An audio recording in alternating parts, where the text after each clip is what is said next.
You wouldn't believe it if I told you. That's how the story always begins when people talk about what happened that day. In fact, most still can't fathom how it all unraveled. It all started on a humid afternoon in the middle of summer, under a sky too bright for the pain that was about to unfold. A town as quiet as any other, where everyone knew everyone's business, or at least thought they did. But this was different. As soon as Marcus Davis stepped onto the street that afternoon, he could feel something was off. The sun hung heavy in the sky, casting sharp shadows as it began its descent. At 72, Marcus had seen it all, the ugliness of war, the oppression that came with being a black man in a predominantly white town, and the harsh realities of life as a veteran with little recognition. But today felt like something deeper was about to happen. His bones ached more than usual, a sign of his age creeping up on him, but his spirit still burned brightly, fierce as it had been in his younger days. Marcus had returned from Vietnam years ago, never expecting to find peace after the trauma he had endured. He had been honored for his service, but as the years passed, the accolades felt more like empty words than true respect. Life as a war hero didn't necessarily equate to respect in a town like this. But still, Marcus carried himself with dignity, holding his head high as he walked through the familiar streets of Havenbrook. He spent most of his time keeping to himself, at the local Veterans Hall, or just enjoying the quiet solace of his home.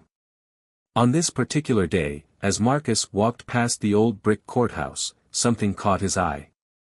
A small crowd was gathered around a figure who seemed to be at the center of all the attention. It wasn't the size of the crowd that drew Marcus in, it was the tension that hung in the air. He could feel it, a thick layer of hostility that made his chest tighten. At first, Marcus couldn't make out what was happening. He saw a young man, probably in his early 20s, standing uneasily before a police officer. The boy had a nervous energy about him, his hands fidgeting at his sides. The officer, however, seemed to radiate a sense of superiority, his stance rigid and his face hard as stone. The officer was none other than Officer Tom Bishop, a man Marcus had encountered several times over the years. Bishop was known for his heavy-handed approach with anyone who didn't share his skin color.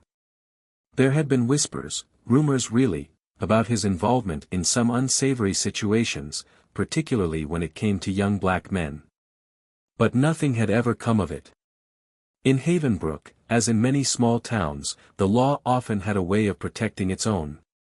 As Marcus approached, he could hear the officer's voice rise, sharp and accusatory. "What's in your pocket, boy? You better show me now," Bishop's voice echoed across the square, the words laced with disdain. The young man's hands trembled as he pulled something from his pocket. Marcus couldn't see what it was, but it was clear the boy was scared, too scared to speak up, too scared to stand up for himself. Marcus' eyes narrowed. He could already tell how this was going to play out. He'd seen it too many times before. The young man would get rough-handled, maybe thrown to the ground, maybe worse. And no one would say a word because they were all afraid. Afraid of the system, afraid of what Bishop could do, afraid of the consequences of speaking out. Marcus wasn't afraid anymore. He took a deep breath and stepped forward, his cane tapping lightly on the pavement as he approached the scene. His hand tightened around the cane's handle, but his expression remained calm. He wasn't about to let this escalate further without at least trying to intervene. "Is there a problem here, officer?" Marcus' voice was firm but not confrontational. It carried the weight of years of experience, of someone who had been in the thick of things and survived it all. His eyes locked onto Bishop, unflinching, as the officer turned to face him. Bishop's jaw clenched, his eyes narrowing as he looked Marcus up and down. "This is none of your business, Davis," he growled, his voice cold and dismissive. "Keep moving along. There's nothing to see here." But Marcus didn't budge. "Looks like there's something going on, officer. And this boy doesn't seem like he's done anything wrong." A tense silence hung between them as the officer's gaze hardened. Marcus knew better than to back down now. There were times when silence could be a shield, and other times when it was an accomplice. This was one of those times when words, calm and measured, could make a difference. The young man, still shaking, held his ID out to Bishop. His hands quivered as he extended the card, as if hoping that this simple gesture would be enough to end the tension. But Bishop didn't take it kindly. He snatched the ID from the boy's hand, barely glancing at it before stuffing it into his pocket. Marcus could see the way the officer's face twisted in frustration, the veins in his neck bulging. Bishop wasn't used to being challenged, not in front of a crowd. The power he normally held seemed to be slipping through his fingers. "I told you to mind your own business, old man," Bishop sneered, taking a threatening step toward Marcus. But Marcus stood tall, his back straight despite the age that weighed on him.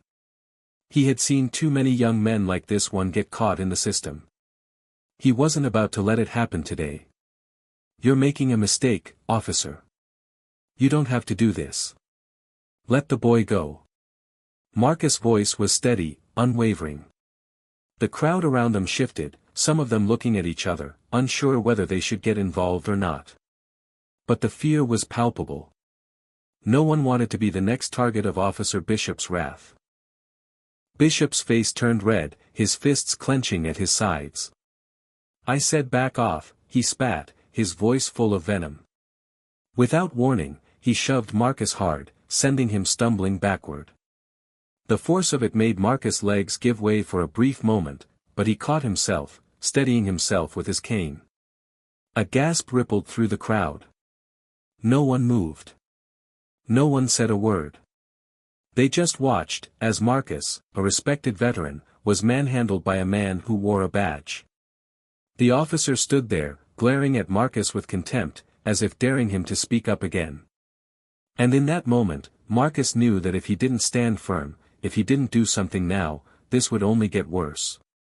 He could feel the anger rising in his chest, the kind of anger that had been buried for so long, the kind of anger that said no more, not anymore. "You need to back off, officer," Marcus said again, his voice now low and commanding. "This isn't the way." Bishop didn't listen. His temper flared, and in one swift motion, he swung his fist. The punch connected with Marcus' face, sending him crashing to the ground. The world seemed to slow as Marcus hit the pavement. He could feel the pain surge through him, but it wasn't just physical pain. It was the weight of injustice, of all the years of silent suffering, of watching too many men like him get beaten down by the very people who were supposed to protect them. The crowd stood frozen, unsure of what to do. Some were too shocked to move, others too afraid. And just like that, in broad daylight, in front of dozens of witnesses, an officer had crossed a line. Marcus Davis, the decorated veteran, was now lying unconscious on the ground, and his life would never be the same. Neither would the town of Havenbrook. Marcus slowly regained consciousness, his head throbbing with an intense ache. For a few moments, everything felt like a blur, his vision fuzzy, his thoughts scattered. The world around him was muffled, the sounds distant. But as his senses returned, so did the pain, a dull throb pulsing at his temple. His hand instinctively reached up to touch his face, and the cool, sticky sensation of blood met his fingers. The ground beneath him felt cold, hard, and unforgiving. His body felt stiff, more so than usual. For a moment, he wondered if he was still dreaming. But then he heard voices, faint whispers and murmurs, an indistinct chatter that stirred something deep within him. The crowd was still there. They hadn't left. But Marcus wasn't sure if that was a good thing. The crowd had witnessed what had just transpired. They had seen Officer Bishop's brutality. He had no doubt that most of them had seen it for what it was, a man of authority taking advantage of his power. But would they stand up for him? Or would they remain silent, as they always did when things got messy? His fingers curled around the cold pavement, his body pushing itself up, despite the protest from every joint. The air smelled faintly of gasoline and dust. He squinted against the sunlight, fighting the dizziness that threatened to overtake him. "Stay down, Mr. Davis," a voice said softly, its tone more concerned than authoritative. Marcus turned his head and saw a young woman kneeling beside him. She was dressed in a simple white blouse and denim jeans, her brown hair pulled back into a ponytail. He didn't recognize her immediately, but the way she looked at him with a mixture of sympathy and determination made his heart ache. She was the kind of person who might have grown up hearing the stories of civil rights movements, of the fight for equality and justice, and yet had never truly understood what it meant to live through that struggle until now. Maybe this was her first real taste of it, just as it had been his all those years ago. "You're hurt," she continued, her voice gentle but firm. "Let me help you." Marcus tried to speak, but the words wouldn't come at first. He cleared his throat, then, with a raspy voice, said, "I'll be fine." The young woman seemed unconvinced, her brow furrowing as she reached for her phone. "I'm calling an ambulance. You need medical attention." Marcus shook his head, pushing himself into a sitting position, his body screaming in protest. He was far too proud to let anyone see him as weak, even in a moment like this. He had lived through worse. The ache in his body was nothing compared to the trauma of war, the loss of friends, and the long nights of haunted memories. "You don't need to do that," he muttered. "I'm fine." The woman hesitated, her eyes narrowing as she studied him, still unsure. "You don't look fine." "I'm not," he replied quietly, forcing himself to stand, using his cane for support. His legs wobbled beneath him for a moment, but he steadied himself. "But I'll live." Her gaze flickered to the crowd, her expression hardening as she saw the way people were beginning to disperse, murmuring amongst themselves. Most of them had seen what had happened, but none were stepping forward. She gave Marcus one last worried glance before standing up, her phone still in her hand. "You're right, you don't look fine," she said, her voice gaining strength. "But you're not going to go through this alone. Someone needs to hold them accountable." Marcus felt a sense of gratitude for the young woman, though he didn't know her name. He appreciated that she hadn't simply walked away like so many others had. She wasn't afraid to speak up. He admired that. "Don't worry about me," he said, though the words felt hollow even as he spoke them. His mind was already racing ahead, thinking about the fight ahead. The fight that would come once the town had had enough time to process what had just happened. But before he could say more, a pair of heavy boots approached. Marcus didn't need to turn to know who they belonged to. Officer Bishop stood in front of him, his posture rigid, his face a mask of barely contained rage. "You're a fool, Davis," Bishop growled, his eyes narrowing. "You think this is over? You think you can just walk away from this?" Marcus met Bishop's glare with steady eyes. He wasn't afraid. Not anymore. Not of Bishop, not of anyone in this town. The officer's threats felt empty now, like a dog barking at a stone wall. "I'm not going anywhere," Marcus said, his voice low, but filled with a quiet resolve. "Not until I make sure this town sees the truth." Bishop's lips twisted into a sneer. "You won't get the chance," he muttered, before turning on his heel and walking away, his boots echoing in the silence that followed. Marcus felt the young woman's eyes on him, her expression filled with uncertainty. "Are you sure you're okay?" she asked again, her voice tinged with concern. Marcus didn't answer immediately. He was focused on what came next. His heart was heavy, but his resolve was stronger than ever.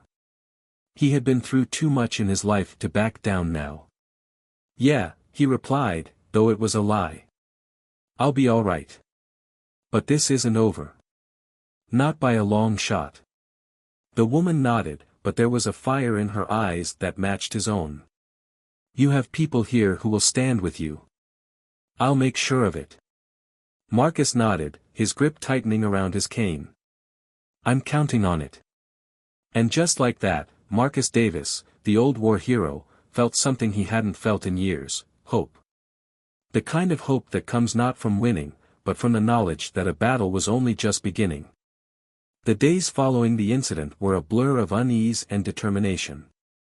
Marcus hadn't realized how deeply the events of that afternoon had shaken him until the long nights alone with his thoughts. The bruises on his face faded, but the emotional wounds felt deeper, more persistent. His mind kept replaying the moment Officer Bishop had struck him, sharp, brutal, without remorse. But it wasn't just Bishop that had haunted him, it was the quiet bystanders who had seen everything and done nothing. Marcus had lived his life in the shadows of fear, never fully able to trust the institutions that were supposed to protect him. But now, something inside him had shifted. He couldn't just let the world keep turning as if nothing had happened. Not anymore. The morning after the confrontation, Marcus had walked the streets of his town, observing the hushed atmosphere. People avoided eye contact with him, whispered behind closed doors. The once bustling town square, where neighbors exchanged pleasantries and laughter, now seemed like a battlefield, with people huddling together in quiet corners, casting nervous glances. The air felt thick, heavy with tension. It was as though the entire town was waiting for something to break. And then there was the media. The news outlets had caught wind of the incident, though their reports had been far from accurate. Most stories had portrayed the situation as a simple misunderstanding, emphasizing that Marcus had been resistant to the officer's orders. It was a dangerous narrative, one that conveniently ignored the true nature of the altercation. The young woman from the day before, Rachel, he had learned her name, hadn't left his side since. She had taken it upon herself to contact anyone she knew who might help. She was relentless, sending messages, making phone calls, researching legal channels, all while making sure that Marcus didn't feel alone in the midst of it all.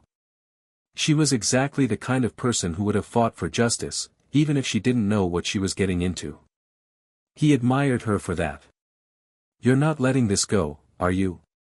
Marcus had asked her one evening as they sat at a local cafe, her eyes glued to her phone as she sifted through news articles and social media posts about the incident. "No, I'm not," Rachel had said, determination in her voice. "I'm going to make sure people know what really happened. No one gets to cover this up." Marcus studied her for a long moment. He was a man of few words, but something about her reminded him of the fire he'd had once. Back when he was younger, when he'd thought he could change the world. She had that same look, unwavering, idealistic, and determined. "Thank you," he said quietly, feeling a lump form in his throat. It wasn't easy for him to accept help, but he knew he couldn't do this alone. Rachel didn't smile, though her eyes softened. "Don't thank me yet. We still have a long way to go. But don't worry, we're going to make them listen." And listen they did. Word had started to spread, slowly at first, like the first ripple of water after a stone is thrown. The news of Marcus's encounter with Officer Bishop leaked beyond the town's borders, gaining attention in nearby cities and, eventually, national outlets. People from all walks of life rallied behind him, inspired by the sheer injustice of the situation. The support was overwhelming, and yet, it also felt like a double-edged sword. Marcus wasn't sure if he was ready for the public eye, for the weight of the scrutiny that would soon follow. He had always been a man of action, not words. But now, his story was out in the open, and there was no going back. Rachel had encouraged him to speak out, to tell his side of the story. She had even arranged for him to give an interview with a local news outlet. The journalist was kind, patient, and understanding, giving him the space to speak freely without pressure. Marcus had been reluctant, but as he sat in front of the camera, something inside him compelled him to share the truth. The truth about Officer Bishop's brutality, about the systems that allowed such acts to continue, and about the people who remained silent, too afraid or too comfortable to stand up. His voice had shaken as he spoke, but his words were clear. He wanted justice, not just for himself, but for everyone who had ever been silenced. "What I want," Marcus had said in the interview, his gaze steady but his hands trembling, "is for people to see what really happened. I want them to understand that this isn't just about me, it's about all of us. It's about standing up, not turning away when injustice happens in front of us." The interview had gone viral within hours. People everywhere were sharing his story, rallying behind him. Social media platforms were filled with hashtags demanding justice for Marcus Davis. It was a small victory, but a victory nonetheless. But as the story gained traction, so did the threats. Anonymous messages flooded his phone, messages of hate, of anger, of warnings. "Stay quiet," one read. "This is bigger than you." Another said, "If you keep pushing, you'll regret it." And still more. Each one more menacing than the last. Marcus knew that his fight was only just beginning. The support he was receiving gave him hope, but he couldn't ignore the darker side of it. There would be retaliation, and he would need to be prepared. The question wasn't if the storm would come, it was when. And when it did, he knew he had to be ready. For the truth had a price, and Marcus Davis was about to pay it. As he lay in bed that night, staring at the ceiling, the weight of the world on his shoulders, he thought about the young woman who had stood by his side. She wasn't afraid, and for the first time in a long while, Marcus felt that maybe, just maybe, he wasn't alone in this fight. And that thought gave him more strength than any weapon ever could. Days turned into weeks, and Marcus's story only grew. The ripple effect had turned into a wave. The national media picked it up, activist groups reached out, and even strangers from distant cities sent letters of encouragement. It was surreal for Marcus, who had lived his life away from the spotlight. Yet, each day brought new reminders of just how far this had all come. Rachel remained by his side, helping organize everything from local meetings to media interviews. Her passion for justice fueled her work, and with her by his side, Marcus felt less overwhelmed by the sudden attention. The community began rallying behind them, and soon, they had more supporters than they had ever anticipated. One evening, Rachel approached Marcus with an idea. "We need to bring everyone together. All of us, right here, in our own backyard," she said, her voice filled with conviction. "People are ready to stand up, but we need to give them a space to do it. A march. A community gathering. We'll make it public, invite the press. Let the whole town see that this won't be swept under the rug." Marcus paused, processing her suggestion. A public gathering felt like a powerful, yet daunting, step. He wasn't used to being in the limelight, and the thought of standing before a crowd filled him with both anticipation and a tinge of fear. But he knew Rachel was right. They couldn't keep fighting in the shadows if they wanted change. The next day, they started organizing. They found support from community leaders, friends, local activists, and even strangers who reached out to lend a hand. Flyers were printed, posters hung in shop windows, and social media pages dedicated to the cause were created. Word spread quickly. The people of the town, young and old alike, began preparing for what was to come. The day of the march arrived, and Marcus found himself standing at the edge of the town square, looking out at the growing crowd. People held signs with slogans like, "Justice for all," and "End police brutality."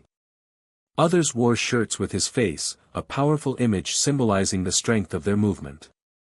The sight left Marcus speechless. Here they all were, united by a shared purpose. Rachel stood beside him, watching the crowd with a look of pride. "This is what you've started, Marcus. This is what you've made possible." He felt a swell of gratitude for her unwavering support. Without Rachel's drive, he knew he wouldn't have come this far. She was the spark that kept him going, and seeing her face filled him with a renewed sense of determination. The crowd began to chant, voices rising in unison. Marcus took a deep breath, stepping forward to address them. The hum of the crowd quieted as he lifted a microphone. "Thank you, each and every one of you, for being here today. Thank you for standing with me, for standing with all of us." His voice wavered slightly, but he continued. "We're here because this isn't just my story. It's the story of everyone who's been wronged, everyone who's been silenced, everyone who's had to fight just to be heard." Applause broke out, and he took a moment, grounding himself as he looked out at the crowd. Faces filled with empathy, courage, and defiance stared back at him. It was humbling, empowering. Marcus could feel the energy radiating from each person who had shown up that day. "We can't let injustice become our normal," he continued, his voice growing stronger. "We can't let people in power silence us, intimidate us, or make us feel small. We have a voice, and today, that voice is being heard." The crowd erupted in cheers, the sound echoing through the streets. Marcus was overwhelmed by the strength of the people surrounding him, their shared resolve creating a sense of unity he had never felt before. The gathering transformed from a demonstration to a celebration of resilience, of the community's commitment to justice and each other. Rachel took her place at his side and raised her own voice. "We're here to change things, not just for today, but for tomorrow. This is our community, our town, and we have the right to feel safe, respected, and heard. Let's keep pushing, keep fighting, and keep showing up for each other." As the sun began to set, the crowd marched through the streets, their chants filling the air. People linked arms, holding their signs high, walking in step with each other. It was a powerful sight, one that would be remembered for years to come. Throughout the march, people came up to Marcus, shaking his hand, offering words of encouragement, or simply giving him a nod that spoke volumes. Parents with their children, elderly couples, students, everyone was there, a true cross-section of the community. For the first time, Marcus felt that his fight was no longer his alone. It had become a collective mission. The press captured every moment, documenting the event for all to see. Marcus knew this was a crucial step in their journey, but he also understood that this was only the beginning. They had made their voices heard, but there was still so much work to be done. When the march finally ended, Marcus felt a profound sense of hope. He had been transformed from a man hiding in the shadows to someone willing to stand up, speak out, and lead. This fight wasn't just his anymore, it belonged to the entire community, a shared commitment to justice. As he looked over the crowd one last time, Marcus felt a weight lift from his shoulders. Together, they had created something powerful, something that couldn't be ignored. And for the first time since the incident, he felt that maybe, just maybe, change was possible. Following the march, Marcus and Rachel found themselves swept up in a flurry of newfound connections. Community members, local activists, and even city council members who had attended the march started reaching out, eager to support their cause. They felt the momentum growing stronger, and both Marcus and Rachel knew this was an opportunity to take the next steps strategically. One evening, Rachel and Marcus sat down in his small living room, brainstorming the path forward. They scribbled notes on legal pads, marking down names of allies, potential actions, and ideas for further mobilization. They realized they would need to broaden their network even more if they wanted lasting change. "We can't just keep rallying in the streets," Rachel said, circling a list of local officials. "We need to engage people in power. We need allies who can speak for us in spaces we can't access alone." Marcus nodded in agreement. "You're right. If we want change, we need to get in those rooms. And maybe we're finally at a place where they're willing to listen." That night, they drafted a list of local organizations and influential community leaders who could help them build bridges. They aimed to involve not only activists but also professionals from different fields. Educators, faith leaders, and legal experts who could advocate for reform. One of the first calls they made was to Pastor Evans, the widely respected leader of a local church who had a long-standing reputation for community outreach. He was known for his integrity and ability to bring people together, even those with differing views. After hearing Marcus's story and the movement growing around him, Pastor Evans had attended the march and was deeply moved by the resilience of the people. He invited them to speak at his next congregation meeting, eager to help them in any way he could. The following Sunday, Marcus and Rachel stood before the congregation, a mix of families, students, and elders, all watching them with a palpable warmth and support. Pastor Evans introduced them, speaking with a powerful conviction about the importance of justice and unity. He encouraged his congregation to listen with open hearts and minds, and as Marcus began speaking, he could feel the strength of the community surrounding him. After sharing his story, he opened the floor for questions. Hands went up, and people expressed their thoughts, their own experiences, and their concerns. An older man shared a story of facing discrimination years ago, while a young woman spoke about her frustration with local leadership and her hope for change. The conversation was heartfelt, and Marcus felt a deeper connection with everyone in the room. Afterward, several people approached them with offers of help. A local lawyer volunteered her time for their cause, and a teacher suggested organizing an educational event on civil rights for the local schools. It was a turning point for Marcus, who was finally seeing his personal journey blossom into a collective movement with people willing to dedicate their skills and resources. The following weeks were a whirlwind of meetings. They met with representatives from a neighborhood committee that organized safe spaces for youth, members of the local business council, and even a few journalists who wanted to document the ongoing struggle. At each meeting, Marcus and Rachel spoke candidly about the changes they wanted: more accountability from law enforcement, educational programs for youth, and a platform for people to share their voices without fear of retaliation. One memorable meeting was with Maria Ortega, a passionate attorney and civil rights advocate. She had worked on several high-profile cases of police reform in other cities and brought a wealth of experience to the table. She listened to Marcus's story with empathy and respect and was quick to offer her insights. "We need to build a case for systemic reform," Maria explained. "If we can gather testimonials and document each instance of misconduct or injustice, we'll have a much stronger platform.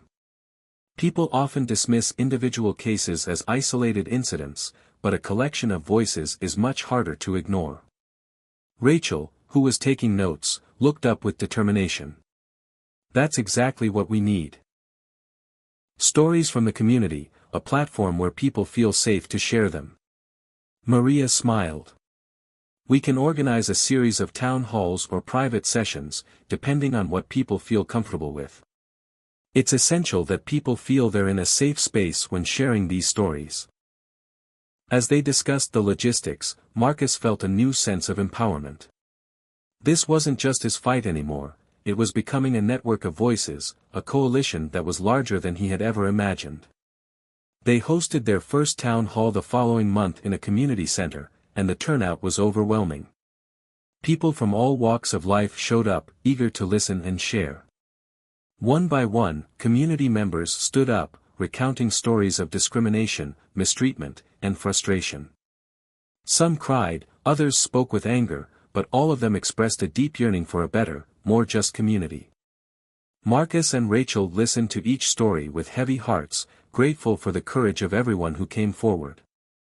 They knew these testimonies would serve as the foundation of their movement, each one a piece of evidence that could no longer be ignored. As the evening wore on, Marcus stood up to address the room. "Each of you has a story, and every story matters," he said, his voice filled with emotion. "Together, we're building something that will last beyond any single moment. We're building a movement that stands for justice, for dignity, and for respect. And I promise, we won't stop until we're heard." The room erupted into applause, a powerful testament to their collective resolve. That night, as Marcus walked home, he felt the weight of the community's trust. They had placed their faith in him, and he was determined to honor it by seeing this journey through to the end. As they continued their work, they began to see small but meaningful changes in the town. Discussions about police reform were happening in City Hall, school programs on civil rights were being introduced, and more people were stepping up to join the cause. They had built a bridge between the people and the institutions meant to serve them, and it was only the beginning. For Marcus, the journey was no longer just about healing his own wounds but about healing a community that had been hurting for far too long. And as he looked at the people around him, he knew that, together, they were unstoppable. With their movement gaining momentum, Marcus and Rachel began to encounter resistance from people who felt threatened by their efforts. The pushback was subtle at first, a few skeptical comments here, a dismissive email there. But as their work grew more visible, the opposition became increasingly organized and vocal. One morning, Marcus received a call from Pastor Evans, who had been an important ally. "Marcus," he said, his tone wary, "I just thought you should know. Some folks are unhappy about the changes we're pushing for. They're worried it's going to create divisions in our town." Marcus sighed, understanding what this meant. The work he and Rachel were doing was confronting long-standing issues that some people preferred to ignore or downplay. They were challenging systems that certain community members had grown comfortable with, systems that protected certain interests while marginalizing others. After hanging up, Marcus met Rachel at their usual coffee spot. "The resistance is getting stronger," he told her, stirring his coffee absently. "People are starting to push back harder, and some of our allies are getting cold feet." Rachel nodded. She'd felt it too, those awkward silences during meetings when people who had once supported them suddenly had reservations. A few had even quietly distanced themselves, wary of the growing tension. Rachel leaned forward, her eyes fixed on Marcus. "We knew this would happen, right?" she said, her voice steady. "When you try to change things, the people who benefit from the way things are won't just stand by and let it happen." Marcus sighed, feeling the weight of the words. "You're right. But how do we keep going when the people who hold the power refuse to even listen to us?" Rachel thought for a moment. "Maybe we need to approach this differently. Instead of trying to convince everyone at once, let's focus on gathering evidence. The stories we're collecting aren't just anecdotes, they're proof. If we make a case that's impossible to ignore, then it won't matter how much resistance we face." Inspired by Rachel's determination, they decided to redouble their efforts to document the experiences of those who had been mistreated or ignored. They met with Maria Ortega, the civil rights lawyer, to discuss how they could organize their findings into a formal report. Maria suggested they create a digital platform where people could anonymously submit their stories, ensuring both safety and accessibility for anyone who wanted to participate. Over the next few weeks, Marcus and Rachel, along with a few other committed volunteers, worked tirelessly to build the platform. Word spread quickly, and within days, submissions began pouring in. The stories were powerful and often heartbreaking, describing incidents of profiling, harassment, and unfair treatment by authorities. Each story strengthened the case for reform, revealing the extent of the systemic issues that plagued their community. However, as more people shared their experiences, the backlash intensified. Anonymous threats appeared in their inboxes, and some community members began accusing them of stirring up trouble. At one point, a local business owner publicly accused Marcus and Rachel of trying to tear down the town's reputation. The comment stung, but they knew it was a tactic meant to intimidate them into silence. Despite the mounting pressure, they pressed on. The town hall meetings continued, and more people joined their cause, determined to bring about change. Each story shared became a rallying point, a reminder of why they were fighting. Rachel, especially, found herself speaking up more often, leading discussions, and helping others see the vision for a fairer, more compassionate community. One evening, Rachel received a call from her own family. They had been following her involvement from afar, and some of them were concerned. "Rachel," her father began cautiously, "we're proud of you, but we don't want you getting hurt. These things, they don't always end well." Rachel took a deep breath. She loved her family, and she knew they were worried. "Dad, I appreciate that. But if I don't do this, if none of us do this, nothing will change. It's not just about me or Marcus anymore, it's about everyone who feels like they don't have a voice." Her father was silent for a moment before sighing. "Just promise you'll be careful." "I will," Rachel assured him, feeling both the love and the anxiety in his words. But she also felt a newfound resolve. She wasn't alone in this fight, she had Marcus, Maria, Pastor Evans, and the countless others who had shared their stories. Together, they were building a community of support that would be harder to break than any single person. The resistance continued to grow, with detractors attempting to undermine their work in various ways. A rumor began circulating that Marcus was only in it for attention or personal gain. Rachel and Marcus brushed off these rumors, focusing instead on the overwhelming support they received from those who truly believed in their mission. One particularly challenging meeting was with a local council member who had initially supported their cause.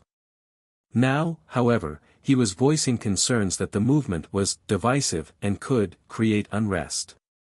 "We don't want to alienate people, Marcus," the council member said, choosing his words carefully. "You have to think about how this looks to the rest of the community." Marcus clenched his fists, trying to control his frustration. He looked the council member in the eye and replied, "We're not the ones creating division. We're shedding light on what's been hidden for too long. Ignoring these issues won't make them go away, it only makes things worse." Rachel backed him up, adding, "Our goal is to bring people together to make things better for everyone. The only people who feel alienated by that are the ones who don't want change." The council member looked away, clearly uncomfortable, but didn't press further. It was a small victory, but one that gave Marcus and Rachel hope. They knew the road ahead would be long and difficult, but they also knew that every step they took brought them closer to a community where everyone could feel safe and valued. As they left the meeting, Marcus and Rachel shared a look of determination. They had faced resistance, intimidation, and even betrayal, but they refused to let it deter them. Their journey had already inspired a movement, and no amount of opposition could silence the voices they had uplifted. That night, they held a gathering for their closest allies to celebrate the progress they had made and to prepare for the challenges ahead.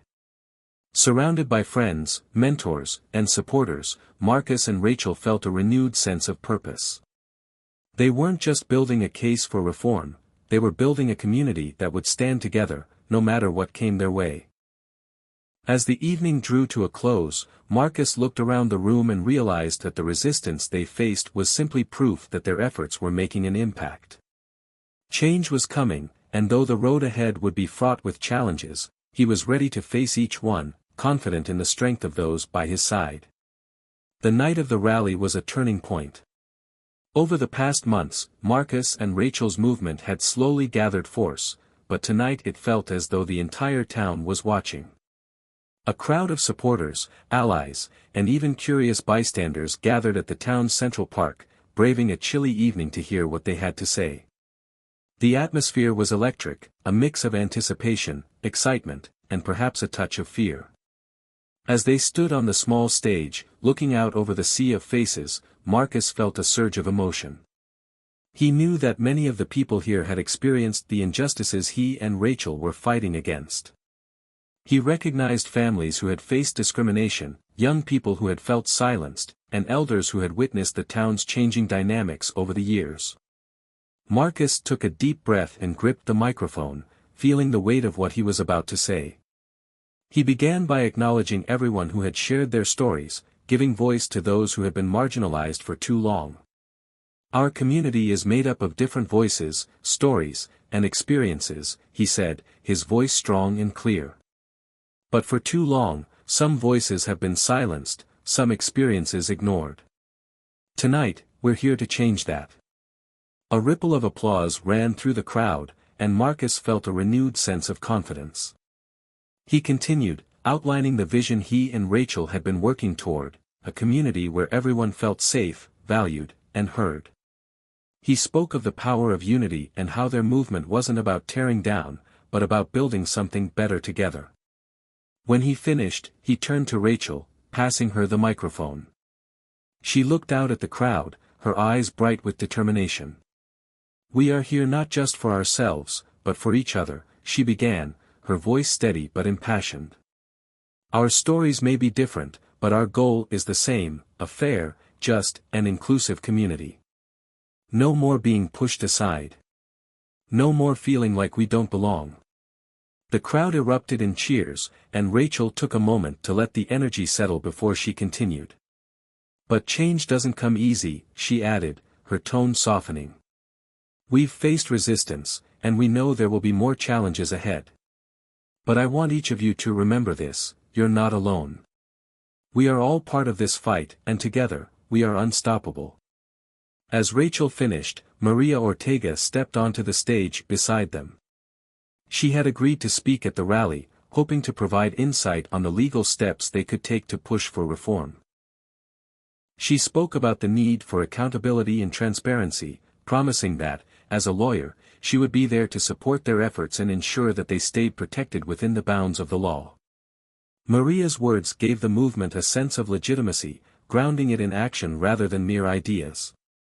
She explained how their stories, once documented, could form the basis for legal arguments, petitions, and formal demands to the town council.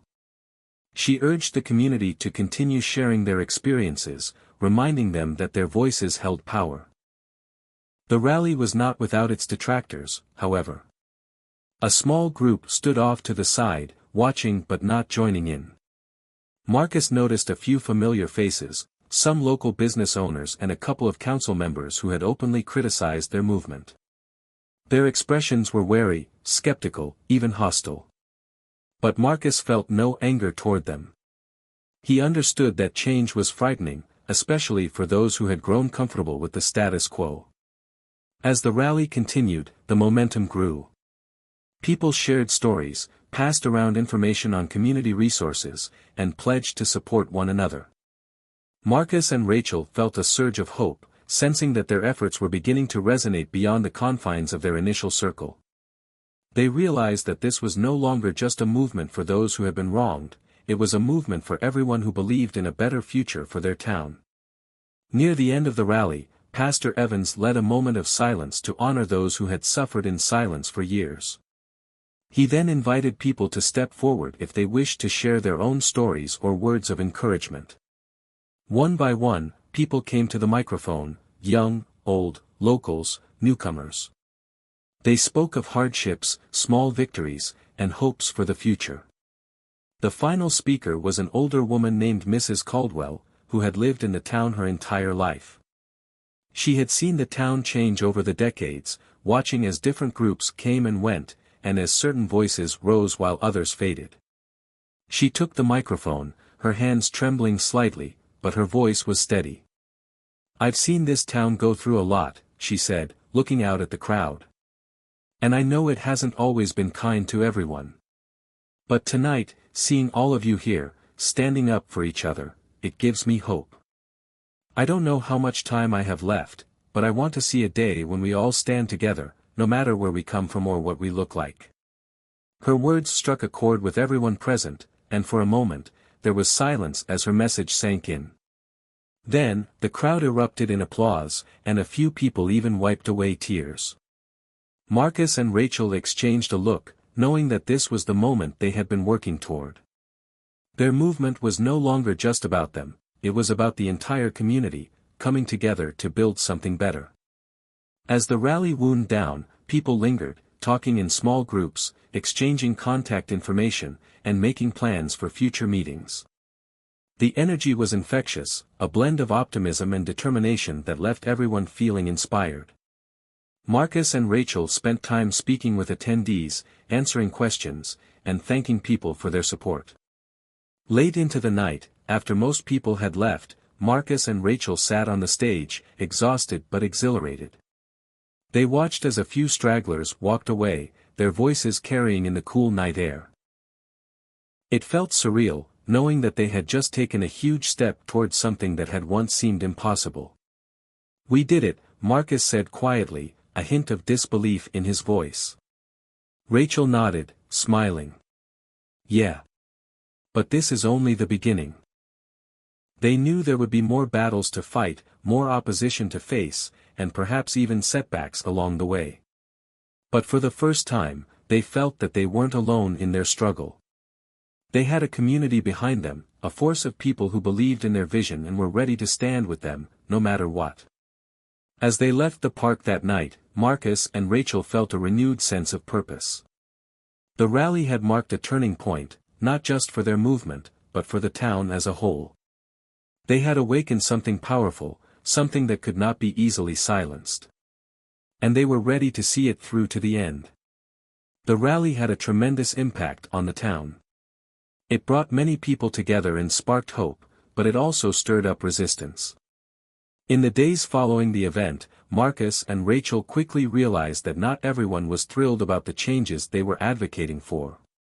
The backlash began subtly but soon became a storm of resistance and criticism. It started with a few confrontational remarks on social media, some from anonymous accounts and others from familiar names within the community. These posts accused Marcus and Rachel of dividing the town, of pushing an agenda, and even of threatening traditional values. The accusations were hurtful, but Marcus and Rachel tried to brush them off, knowing that criticism was inevitable. But as the days went on, the negativity intensified. Certain business owners, particularly those who had been skeptical of the movement from the beginning, refused to serve people openly associated with Marcus and Rachel's cause. A local cafe even put up a sign reading, "Politics aren't welcome here," which everyone understood to be aimed at them. Friends and allies faced whispered insults and passive-aggressive comments, and it was clear that the rally had struck a nerve. Rachel received an email from her employer, subtly warning her to keep personal matters separate from professional duties. Although nothing was explicitly stated, she understood the unspoken message: be careful, or there could be consequences. Some of Marcus's friends in the town sports league stopped inviting him to games, distancing themselves with the excuse of being too busy. Both he and Rachel felt a growing sense of isolation. Yet, the most unsettling reaction came from some town council members. Marcus and Rachel learned through Maria, their lawyer friend, that the council was considering restrictions on public events and gatherings. While these restrictions were being framed as a way to maintain public safety and harmony, it was clear they were a response to the rally. Maria explained that the council couldn't legally prevent them from organizing, but they could make it difficult by enforcing stricter requirements, permits, and even fees. The hostility took a toll on Marcus. He found himself lying awake at night, replaying conversations, wondering if they'd made a mistake by pushing so hard, so fast.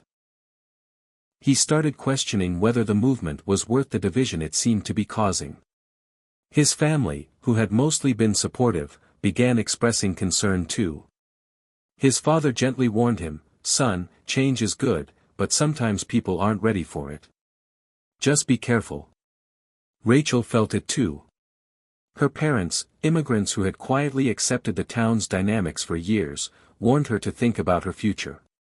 "We're proud of you," her mother said, "but be careful. This town can be unforgiving." Despite the fear and discomfort, Marcus and Rachel couldn't shake the memories of the rally. The hope in people's eyes, the stories they shared, it was all too important to abandon. Yet, they needed to find a way to respond to the backlash, to prevent their movement from being crushed before it even began. They met with Maria and Pastor Evans to discuss how to navigate the growing resistance. Maria advised them to remain calm and not react emotionally to the criticism. "Stay respectful and focused," she said, "and be transparent about your goals. That's the best way to counter fearmongering and misinformation."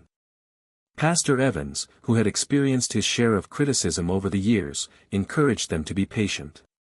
"This is bigger than one rally," he reminded them. "You're talking about shifting mindsets, and that takes time. Don't let the resistance derail you. Instead, see it as proof that you're challenging something deep-rooted."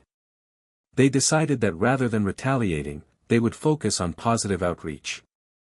Marcus and Rachel started by meeting with people in smaller, informal groups, listening to their concerns and addressing misunderstandings. They visited local businesses to reassure owners that their movement wasn't about boycotts or confrontation but about building a better, more inclusive community. They also set up a website where they clearly outlined their goals, dispelling rumors and explaining what they were trying to achieve. They posted frequently asked questions, statements from community leaders, and stories from people who had been positively impacted by the movement. Rachel was careful to highlight the economic benefits of a more inclusive community, showing how diversity could attract new talent, businesses, and opportunities for the town. Slowly, these efforts began to make a difference.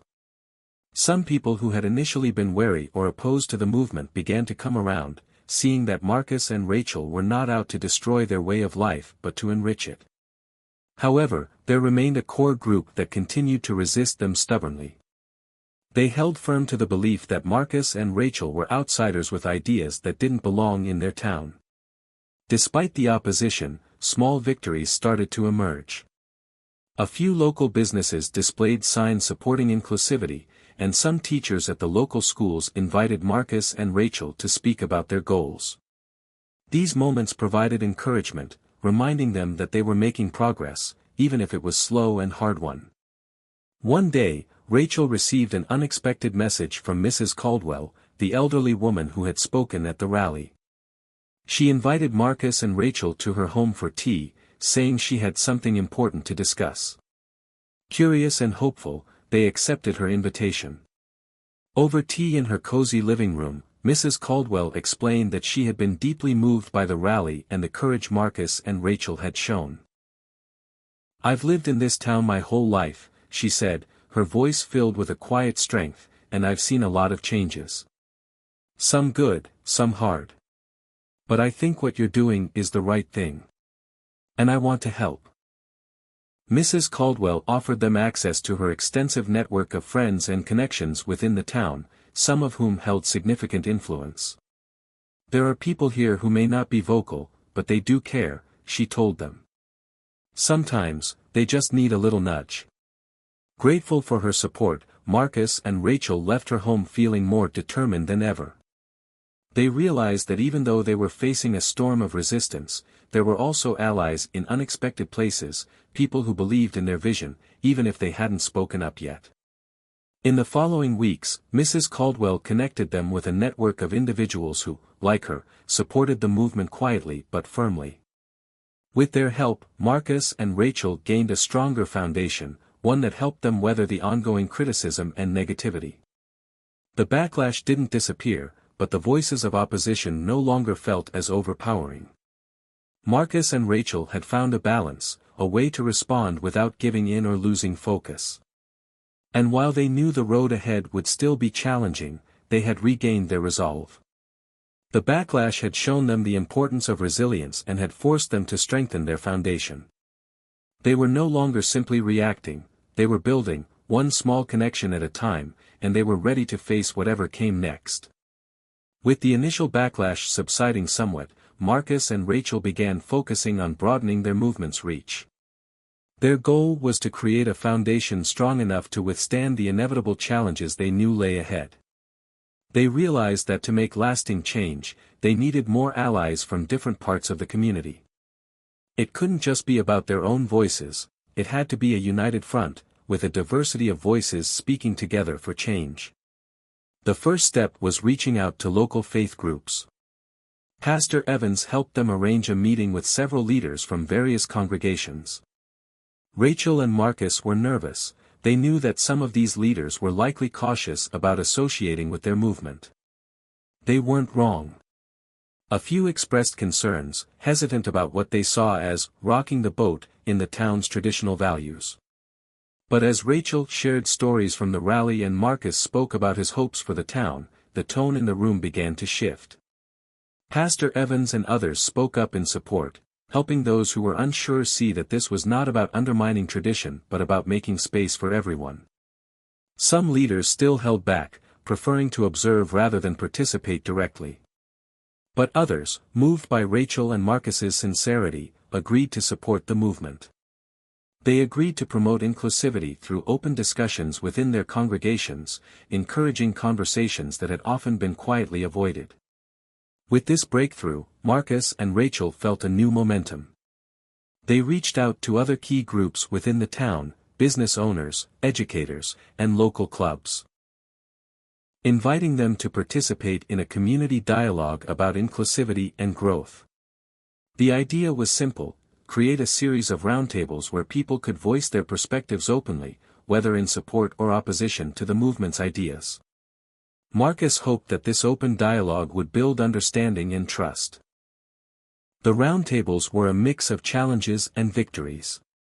In some sessions, people shared heartfelt stories, revealing their own struggles and hopes for a town where everyone could feel at home. Some people shared how they had felt marginalized or overlooked, while others admitted they were fearful of change. A few sessions, however, were tense. Marcus found himself sitting across from people who were openly dismissive of the movement's goals. One older gentleman even said, "You're young. You don't understand how things have always worked here." Rachel responded with calm respect, saying, "We understand the value of history and tradition. But we also believe in creating a space where everyone can participate, including those who feel like they haven't had a voice."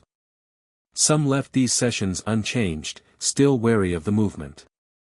But the roundtables had their effect. People were talking, debating, and even, in some cases, reconsidering their assumptions. It wasn't immediate or obvious progress, but it was a start. People began to recognize the value of these conversations. Marcus and Rachel were building a sense of shared purpose, a slow but steady shift in attitudes. Around this time, Marcus received a call from a teacher at the local high school, Mrs. Dalton, who invited them to speak with her students about the movement. She explained that many young people were already discussing the rally and the movement, eager to engage with ideas of inclusivity and change. Marcus and Rachel jumped at the opportunity, thrilled to have a chance to inspire the younger generation. When they arrived at the high school, they were greeted by a room full of curious, excited faces. The students asked insightful questions, challenging Marcus and Rachel to think deeply about their goals. A few students shared their own experiences, describing how they had felt excluded or pressured to conform to certain expectations. One student, a sophomore named Mia, spoke openly about her experiences as an immigrant, sharing how difficult it was to feel truly at home in a place that often saw her as an outsider. Marcus was deeply moved. "This is why we're doing this," he told the students. "We want to create a place where you don't feel like you have to fit into a narrow mold. A place where everyone can bring their whole selves and be valued for it." After the visit, word spread. More students, parents, and even a few teachers reached out, expressing their support. Marcus and Rachel realized that they had found another powerful ally in the young people of the town. These students were eager, motivated, and full of ideas for how they could contribute to the movement.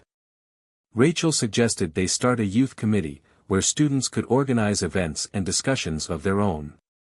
The students enthusiastically agreed, eager to have a platform where their voices could be heard.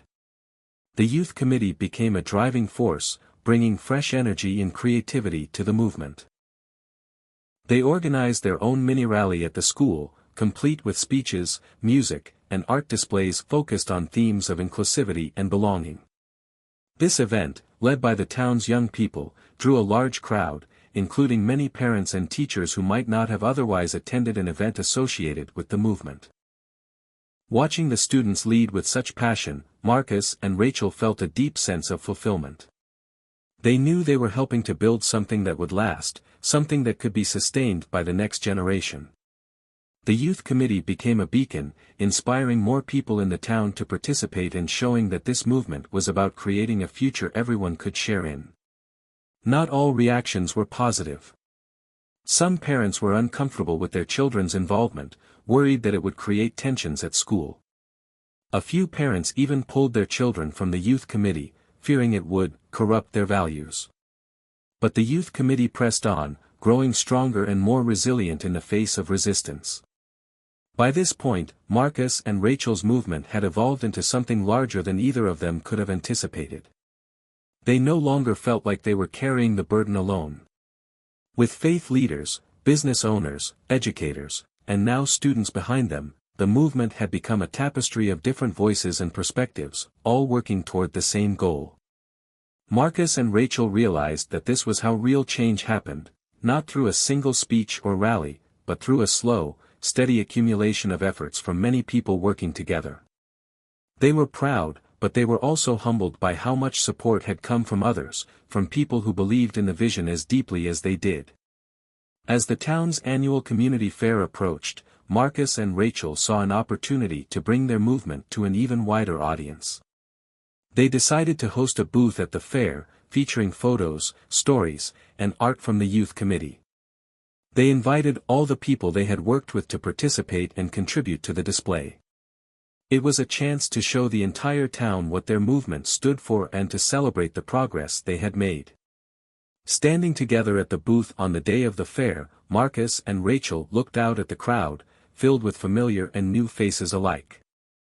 They saw students laughing with teachers, neighbors chatting, and old friends reuniting. In that moment, they realized that they had built something stronger than resistance could break. They had created a community, one that was growing stronger every day. The community fair had been a huge success, and Marcus and Rachel felt their movement gaining even more support. People who had been on the fence were now starting to participate in discussions, joining events, and even showing up to volunteer. Yet, as the movement gained visibility, it also began attracting unwanted attention from a few influential figures in town who felt their traditional way of life was under threat. Among these figures was Mr. Jensen, a wealthy businessman who owned several properties and businesses in the town. Known for his conservative values and strong influence over local politics, Mr. Jensen had remained largely silent during the initial stages of the movement. But now, as Marcus and Rachel's influence grew, he became vocal about his disapproval. Mr. Jensen used his resources to push back, funding local ads and organizing town hall meetings where he openly criticized the movement. He painted Marcus and Rachel as outsiders who were trying to disrupt the town's harmony. He claimed they didn't understand the values that had sustained the community for generations. Though he never directly attacked Marcus and Rachel, his words cast doubt on their intentions. At first, Marcus tried to ignore it. He believed that staying positive and focusing on their goals was the best response. But the criticism started to affect their supporters, especially the younger members of the youth committee. Many of them had looked up to Mr. Jensen, and seeing him so openly opposed to the movement shook their confidence. Rachel, too, felt the pressure. The stress was starting to take a toll on her, and for the first time, she began to doubt if they could really make a difference. "What if he's right?" she asked Marcus one night. "What if we're pushing too hard and too fast? Maybe we're asking too much of the people here." Marcus was silent for a moment, considering her words. He knew there was some truth in what she was saying.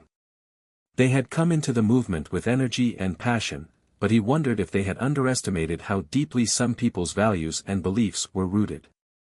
"I don't think we're wrong for wanting change," he finally replied.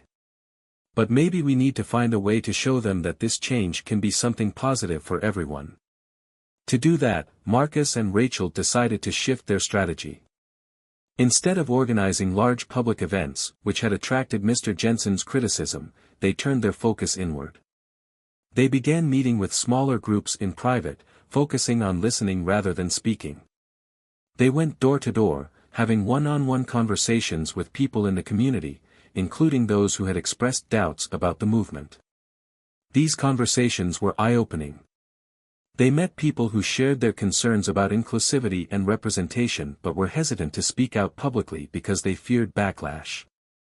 They met parents who supported the movement but worried about their children facing social pressure.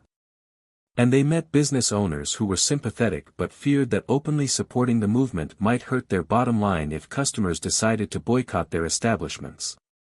These conversations helped Marcus and Rachel understand that, for many people, the resistance wasn't always about opposing change. It was often rooted in fear of losing connections, of facing judgment, of stepping into the unknown. Realizing this gave Marcus and Rachel new insight into how to move forward. They saw that, if they wanted lasting change, they had to address these fears and show the community how the movement's goals could align with their values. One of their first actions was to meet with a group of local business owners, including some who had expressed doubts about the movement's impact on the economy.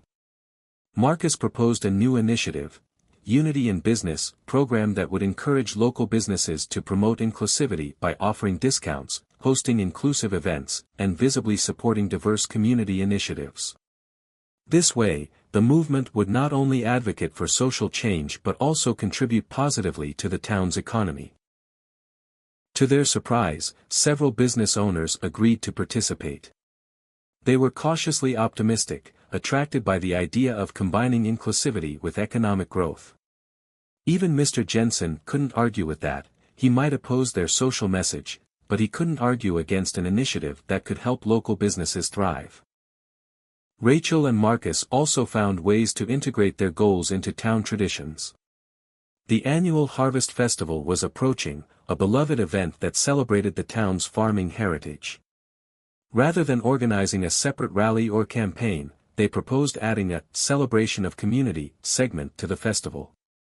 This segment would include booths celebrating the diverse backgrounds and traditions of different families in the town, showcasing cultural foods, crafts, and music. The town council was initially hesitant, but after some debate, they approved the idea, with the understanding that it would be presented as a heritage appreciation rather than a movement event. Rachel and Marcus knew it was a compromise, but they felt it was an opportunity to build bridges and show how the movement aligned with the town's values. The day of the Harvest Festival arrived, and Marcus and Rachel were both anxious and excited. As they set up the booths, they watched people approach with curiosity. Some were initially wary, but as they walked around, tasting foods they'd never tried and learning about different cultural traditions, they began to open up. Families who had rarely spoken to each other shared smiles and laughter over a new experience. Children enjoyed learning a few simple dances or trying out musical instruments from different cultures. Even Mr. Jensen showed up, though he kept his distance. Marcus and Rachel noticed him watching from the sidelines, his expression thoughtful but unreadable. He didn't approach them, but his presence alone was a small victory.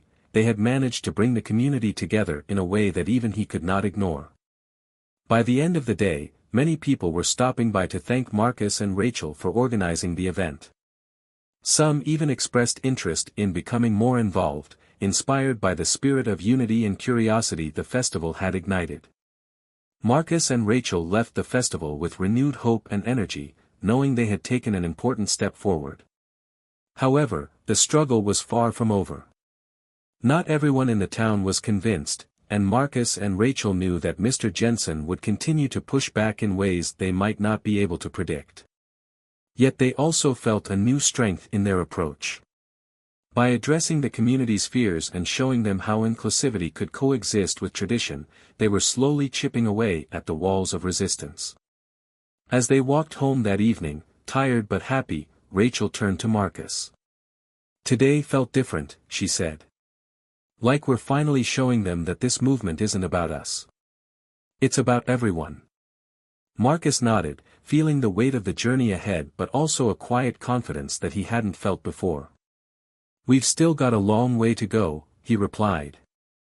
"But I think we're finally moving in a direction they can see themselves in, too." With that, they walked on, ready for the next chapter in their journey. A chapter they knew would come with new challenges, but also new allies, new ideas, and perhaps even a future that was slowly becoming something everyone could call home. The Harvest Festival had brought a glimmer of hope to Marcus and Rachel, but not everyone in town saw the event as a success. A few days after the festival, they started noticing murmurs of discontent circulating among certain groups. Some people felt the festival's celebration of community segment had been too focused on diversity, making it feel out of place in a traditionally local, heritage-focused event. Others viewed it as an unwelcome change to their yearly tradition, stirring up feelings of unease. Yet, a more surprising voice emerged among these conversations: Emma Harding, a soft-spoken but well-known figure in town. Emma had lived in the town for over 40 years, and her family's history in the area went back even further. Although she rarely voiced her opinions publicly, she was someone people respected and listened to when she did speak up. Her home had always been a gathering place for local families, and she had quietly supported many town initiatives over the years, including the community fair that Marcus and Rachel had organized. But now, unexpectedly, Emma decided to make her feelings known. She wrote an open letter to the local newspaper, expressing her concerns about the changes she felt were being forced upon the town's traditions. She praised the movement's intentions to create a more inclusive community but questioned if their methods were alienating those who valued the town's established customs. Emma wrote, "Change must be welcomed by all, or it risks becoming a disruption rather than a unifying force. We must be cautious that in trying to include everyone, we don't lose what has always bound us together." The letter sparked mixed reactions. Some people, particularly those who had been quietly skeptical, felt validated by Emma's words. They saw her message as a call to preserve their identity, an identity they felt was slowly slipping away amid the push for inclusivity. Others felt the letter was a step backward, a sign that some in the community weren't ready to embrace the kind of positive change Marcus and Rachel envisioned. To them, Emma's words seemed to suggest that inclusivity and tradition were incompatible. Marcus and Rachel were troubled by the letter. They both respected Emma and had seen her as a quiet ally. Her words carried weight, and they worried about the impact this message could have on the movement's momentum. But they also realized that Emma's concerns represented a broader sentiment in town, one they couldn't ignore. "Maybe this is an opportunity," Rachel suggested as they discussed the letter one evening. "Emma's words are bringing up feelings people haven't openly shared before. If we respond thoughtfully, maybe we can address these concerns in a way that brings people closer." Marcus agreed, but he was cautious. He didn't want to come across as dismissive or defensive. He knew that Emma's letter represented genuine concerns, even if they differed from his own views. After some thought, they decided to invite Emma to a private meeting. They hoped a personal conversation might bridge the gap between them and find common ground. Emma accepted their invitation, and a few days later, they met at a small cafe on the edge of town. The atmosphere was a bit tense at first, with Emma keeping her responses brief and reserved. Marcus and Rachel, trying to ease the tension, began by expressing their gratitude for her letter. They acknowledged that her words had opened up a valuable discussion about tradition and identity in the community, and they assured her that they weren't trying to erase anyone's history or values. Emma listened carefully, her expression softening slightly as she saw their genuine interest in hearing her perspective. She explained that, for many in the town, traditions were a source of comfort and identity. "Change is hard," she said quietly, "especially when you feel like the values that shaped your life are being questioned." Rachel leaned in, responding gently. "We understand that," she said. "Our goal has never been to take away from anyone's experiences or values. We only want to expand what it means to belong here, so that everyone can see a part of themselves in this town's future." Emma nodded thoughtfully. She could see that Marcus and Rachel's intentions were sincere, but she remained cautious. "It's just, sometimes it feels like, in the effort to make everyone feel included, some of us feel pushed aside." Marcus took a deep breath. "Emma, we would never want that. In fact, we believe that everyone's voice and history are essential to making this town a true community. Maybe we could work together to find ways to honor the town's traditions and make space for new ones." They spent the next hour discussing ideas for balancing old and new traditions. Emma suggested creating a town archive that would document the town's heritage through photos, stories, and artifacts donated by longtime residents. She believed that having a dedicated space to preserve the town's history might reassure people that their identity would always be respected, even as the community grew and changed. Marcus and Rachel loved the idea, and together, they brainstormed ways to make it a reality. They decided to bring it to the town council, proposing that the archive be housed in the local library, where anyone could visit and learn about the town's roots. When they presented the idea to the council, it received a warm response. Even those who had previously expressed doubts about the movement saw the value in an archive. It became a tangible way to preserve the town's history while building a more inclusive future. In the months that followed, Marcus, Rachel, and Emma worked together to gather stories and memories from longtime residents. They held storytelling events where people could share their family's history, creating an opportunity for young and old to connect. These events were well attended, and as people came to share their stories, they began to feel a stronger sense of belonging, not only to the past but to the future the movement envisioned. Emma's involvement gave the project credibility, and her willingness to collaborate with Marcus and Rachel softened some of the opposition they had previously faced. People saw that if Emma, someone so deeply rooted in the town's traditions, could work alongside them, maybe there was room for new perspectives after all. Over time, the archive grew, filled with photos of town festivals, handwritten recipes, farming tools, and personal stories. It became a cherished space, one that Marcus and Rachel visited often. It reminded them that their movement was not about replacing old values but about building a broader, richer community, where everyone's story had a place. By working with Emma, they had managed to transform a potential divide into a bridge. The project showed the town that inclusivity and tradition could coexist, creating a shared identity that everyone could embrace. The experience also taught Marcus and Rachel a valuable lesson about listening and compromise. They realized that their movement would be most successful when it acknowledged the fears and concerns of others, responding with empathy and openness. And as the archive continued to grow, it became a testament to the town's journey, a journey that honored its past while moving steadily toward a more inclusive future.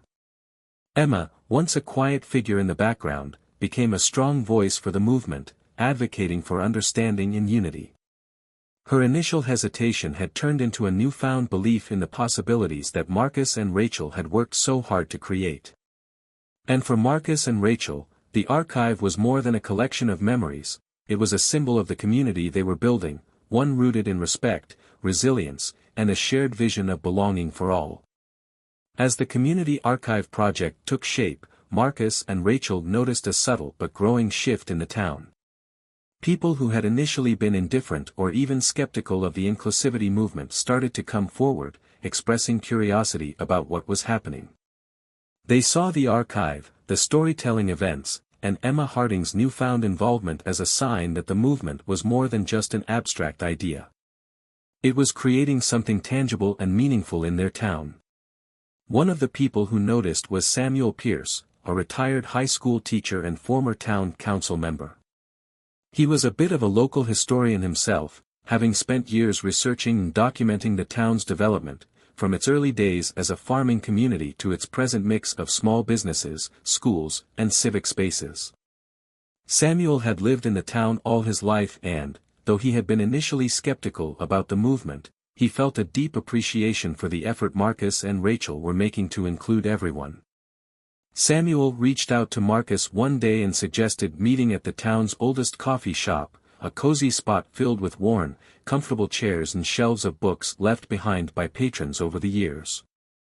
Marcus was a bit surprised by the invitation, knowing Samuel's initial reservations, but he was eager to hear what Samuel had to say. As they settled into a quiet corner, Samuel began by saying, "You know, Marcus, I didn't understand what you and Rachel were trying to do at first. I thought you might be trying to change too much, too quickly. But now, I see that maybe you're preserving as much as you're changing."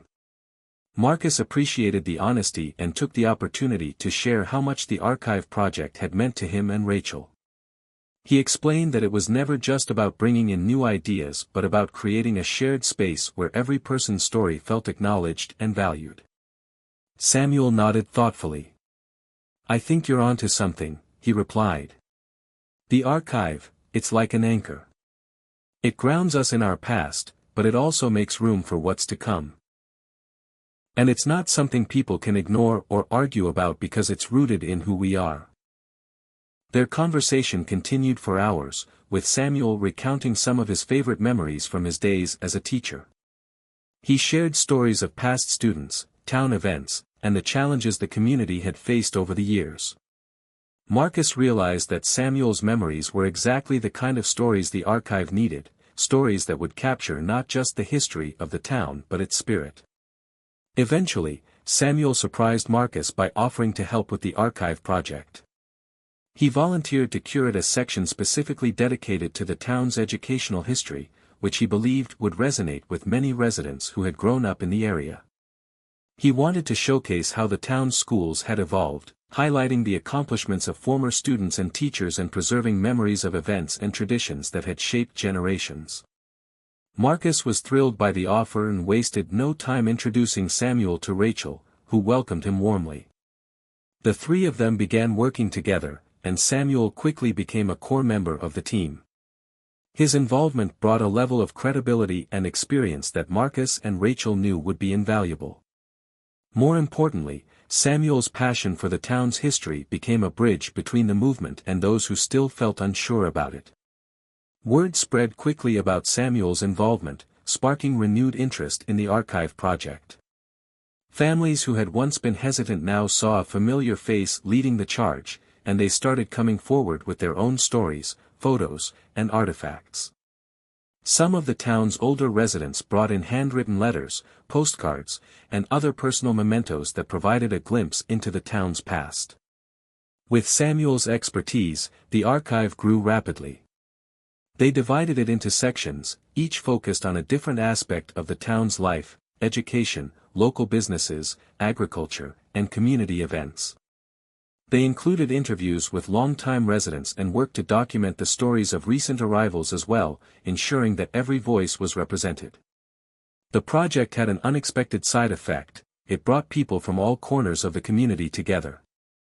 People who had never met before found themselves working side by side, sorting through old photographs, listening to each other's stories, and finding common ground. In these quiet moments of shared history, the divisions that had once seemed so stark began to blur. Samuel's involvement also brought more retired residents into the fold. Many of them had been pillars of the community in their youth but had grown less involved over time. Now, they found a renewed sense of purpose, volunteering their time and knowledge to the archive. These older residents brought a wealth of experience and perspective, and they quickly became mentors to younger volunteers, sharing not only stories of the past but also lessons they had learned along the way. Rachel, who had often felt like an outsider in the town, was particularly moved by this intergenerational collaboration. She realized that the archive project was creating a bridge not just between old and new residents but between young and old as well. The younger volunteers, many of whom had grown up in a world very different from the one Samuel and his peers had known, gained a deeper understanding of the town's roots. In turn, the older volunteers felt a renewed sense of connection to the town's future. As the project continued to grow, they decided to host a series of community events to showcase the archive. They organized open houses, where residents could come and explore the collection, and storytelling nights, where people could share their favorite memories. The events drew large crowds, with families, friends, and neighbors gathering to celebrate the town's history. One evening, during a particularly well-attended storytelling night, Rachel took a moment to look around the room. She saw people of all ages, backgrounds, and experiences, listening to each other's stories, laughing, and sharing memories. It was a moment of unity, a living testament to the power of the archive. It was everything she and Marcus had hoped for when they started the movement, a community where everyone felt a sense of belonging. The success of the archive project brought a renewed wave of support for the inclusivity movement. People who had once been skeptical now saw it as something that honored their past rather than threatening it. The archive had become a symbol of what the movement stood for: respect for tradition, a commitment to inclusion, and a vision of a future where everyone's story mattered. Marcus and Rachel knew they still had work to do, but they felt more hopeful than ever. They had gained allies like Samuel and Emma, people who were willing to bridge divides and build connections. They had learned that meaningful change didn't happen overnight but through small, steady steps that brought people together. As the community gathered to celebrate the archive's success, Marcus and Rachel felt a profound sense of gratitude. They knew that the road ahead would have challenges, but they were confident that, together, their community could navigate whatever lay ahead. The archive was more than just a collection of stories, it was a foundation for the town's future. It showed them that their community was not just a place but a shared journey, one they would continue to build together, each story, each memory, a part of the ever-evolving tapestry of the town they called home. With the archive project flourishing and community support growing steadily, Marcus and Rachel found themselves in an encouraging but precarious position. While many had come to appreciate their efforts, a few outspoken critics remained unconvinced. These individuals saw the movement's goals as an intrusion, believing the focus on inclusivity threatened to dilute the town's long-standing traditions and values. One such critic was Harold Jensen, a man who had lived in the town his entire life and whose family lineage stretched back generations. Harold had watched the town change over the years, and not all of those changes had sat well with him.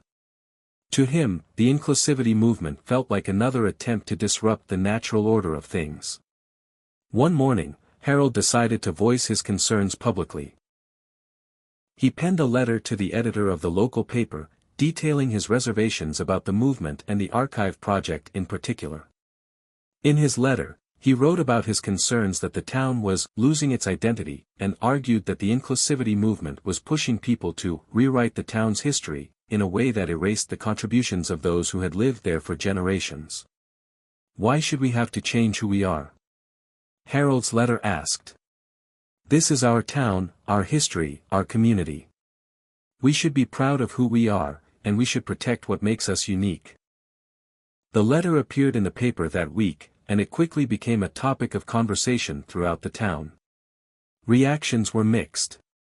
Some residents felt that Harold's concerns were valid, echoing his sentiment that the movement might be going too far. Others were angered by what they saw as a narrow-minded view of what the town's identity could be. Marcus and Rachel read the letter with heavy hearts. They understood that Harold's feelings were shared by others, and they knew that dismissing his concerns wouldn't bring them closer to their goals. Instead, they decided to address Harold's points directly, seeing his letter as an opportunity to clarify their vision for the inclusivity movement and the archive project. Rachel suggested they respond with their own letter to the editor, a letter that could emphasize the movement's respect for the town's history and its desire to build upon it rather than overwrite it. Marcus agreed, and they spent the next evening drafting their response together. In their letter, they acknowledged the deep roots that families like Harold's had in the community and expressed their gratitude for the foundation those families had laid. We honor and value the legacy of those who came before us, they wrote. Our goal is not to change or erase the past but to create a future that reflects all of us. They emphasized that the archive project was intended to preserve every facet of the town's history, from its earliest days to the present, and to give voice to all who had contributed to the community. They described how the archive included stories from long-time residents, as well as those who had recently made the town their home. We believe that by including everyone's story, we create a stronger, more unified community, they wrote. Their letter concluded with an invitation to Harold and others who shared his perspective to join the project and to see firsthand the care and respect that went into every aspect of the archive. This project belongs to everyone, they wrote, and we hope it will become a source of pride for all. The letter ran in the following week's paper, and it sparked a renewed conversation. Many residents appreciated Marcus and Rachel's respectful tone and their willingness to engage with Harold's concerns. For some, the letter provided a clearer understanding of the movement's intentions and helped dispel lingering fears about what the archive represented. To their surprise, Harold himself responded. He called Marcus and asked if they could meet in person to discuss the archive and his concerns in more detail. Marcus agreed, and they arranged to meet at the community center, where much of the archive was stored. When Harold arrived, Marcus greeted him warmly and led him on a tour of the archive, explaining how each section had been carefully curated to represent the diversity of the town's history. He showed Harold the contributions from older residents, including Samuel's section on the town's educational history, and highlighted the effort they had put into preserving stories from every generation. As they walked through the archive, Harold listened quietly, occasionally nodding as Marcus explained the significance of various artifacts and photographs. Marcus could see Harold's initial skepticism begin to soften as he realized the depth of thought and care that had gone into the project. At one point, Harold paused in front of a display featuring old maps of the town, each showing the gradual expansion of its boundaries over the years. I remember when some of these fields were just open land, he murmured, pointing to a spot on one of the maps. I used to play there as a boy. Marcus nodded, understanding the bittersweet nature of watching a town grow and change. It's hard to see things shift, he said gently. But we're trying to preserve those memories, your memories, and everyone else's, so that they're never forgotten, even as the town continues to grow. After their tour, Harold thanked Marcus for taking the time to show him the archive and admitted that he could see the value in what they were doing. I still don't agree with everything, he said candidly. But I can see that you're not just trying to change things for the sake of it. You're trying to keep what's important, too.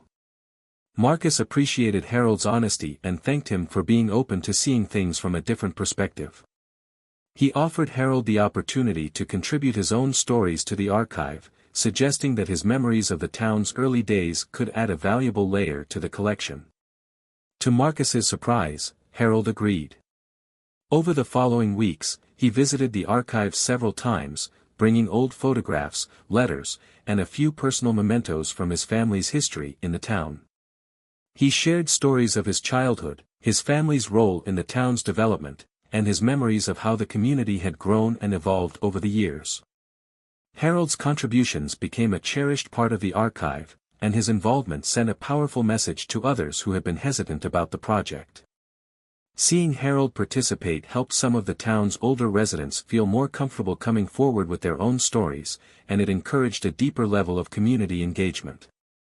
For Marcus and Rachel, Harold's transformation represented a significant milestone. They had gained an ally they hadn't expected, and his involvement reinforced their belief that patience, respect, and open dialogue could bring people together, even when opinions differed. The letter to the editor had marked a turning point, sparking a conversation that allowed the community to address its fears and find common ground. Marcus and Rachel knew that challenges would continue to arise, but they felt a renewed sense of hope and purpose. The archive, once seen as a potential source of division, had become a symbol of unity, a place where every story, every memory, and every voice could coexist. In embracing both the old and the new, they were building a future for their town that was as inclusive and diverse as the people who called it home. The town's shift toward inclusivity was not just a mission for Marcus and Rachel, it was a growing movement that began to gain more attention and support from various quarters of the community. In the weeks that followed Harold's letter and his eventual involvement in the archive project, something began to change. More and more townspeople who had initially been wary of the project came forward, offering their help, support, and even their stories. It was clear that something powerful was happening. The community, once divided, was beginning to heal. There was a new sense of belonging growing among its residents, a recognition that the town's strength was in its diversity and its collective history, not just in the past traditions that had long been upheld. One of the first signs of this shift came from the local high school. The principal, Mrs. Tilda Green, had been one of the quiet skeptics when the archive project first began, but after seeing how it was evolving, she approached Marcus and Rachel with an idea.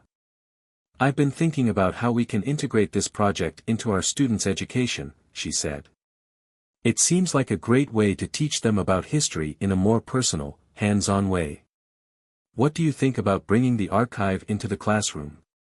Marcus and Rachel were thrilled by the idea.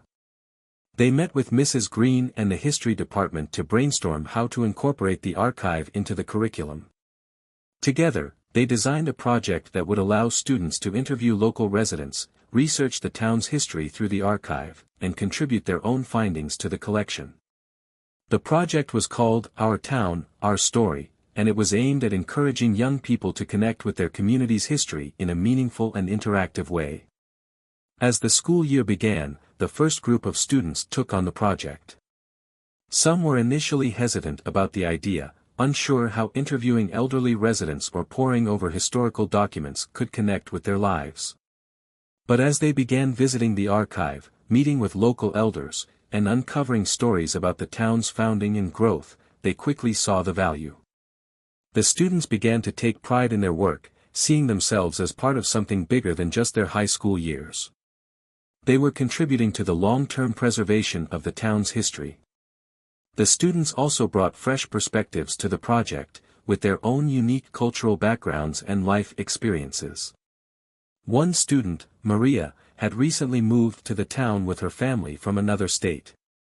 When she interviewed her grandmother about the challenges she faced as an immigrant in the 1960s, the conversation uncovered a new facet of the town's history, a perspective that had been previously underrepresented in the archive. Maria's grandmother's story was now a key piece of the town's historical narrative, adding to the richness of the project. Over time, more community groups joined in, eager to contribute to the project.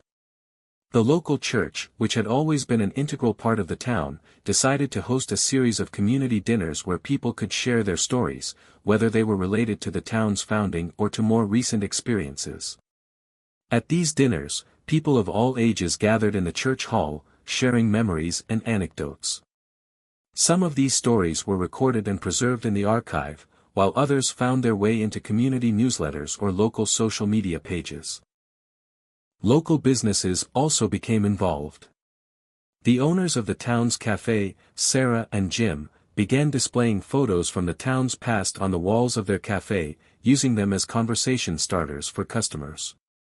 This small gesture turned the cafe into a kind of informal extension of the archive, with regulars and newcomers alike swapping stories over coffee.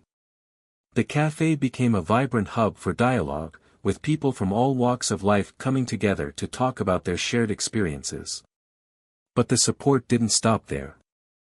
One Saturday afternoon, Marcus and Rachel were walking through the town square when they were approached by several town council members. These were individuals who had initially been skeptical about the archive and its potential for divisiveness. But after seeing the groundswell of support from community members and recognizing the unifying effect the project was having, the council members had a change of heart. "We've been hearing a lot of positive feedback from residents," said Councilwoman Eleanor Cruz, a longtime member of the town council. "We want to officially endorse the archive project and help it grow. We see now that it's about preserving the town's history, not erasing it, and we'd like to see this continue." The council's endorsement was a significant victory for Marcus and Rachel. With the backing of local government, the archive project now had the support of both grassroots citizens and the town's elected officials. This opened doors for more funding, more community engagement, and more opportunities to expand the project's reach. As the archive gained more traction, Marcus and Rachel started receiving letters, phone calls, and even unexpected visitors from former residents who had moved away but were eager to reconnect with their roots. Some had grown up in the town during its earliest days, while others had left more recently in search of new opportunities. Many expressed a desire to contribute their stories to the archive, wanting to be part of something that honored the town's history while embracing its future. One such visitor was Jim McAllister, who had grown up in the town but had left in the 1980s to pursue a career in technology. He had stayed in touch with a few old friends but hadn't returned to the town in decades.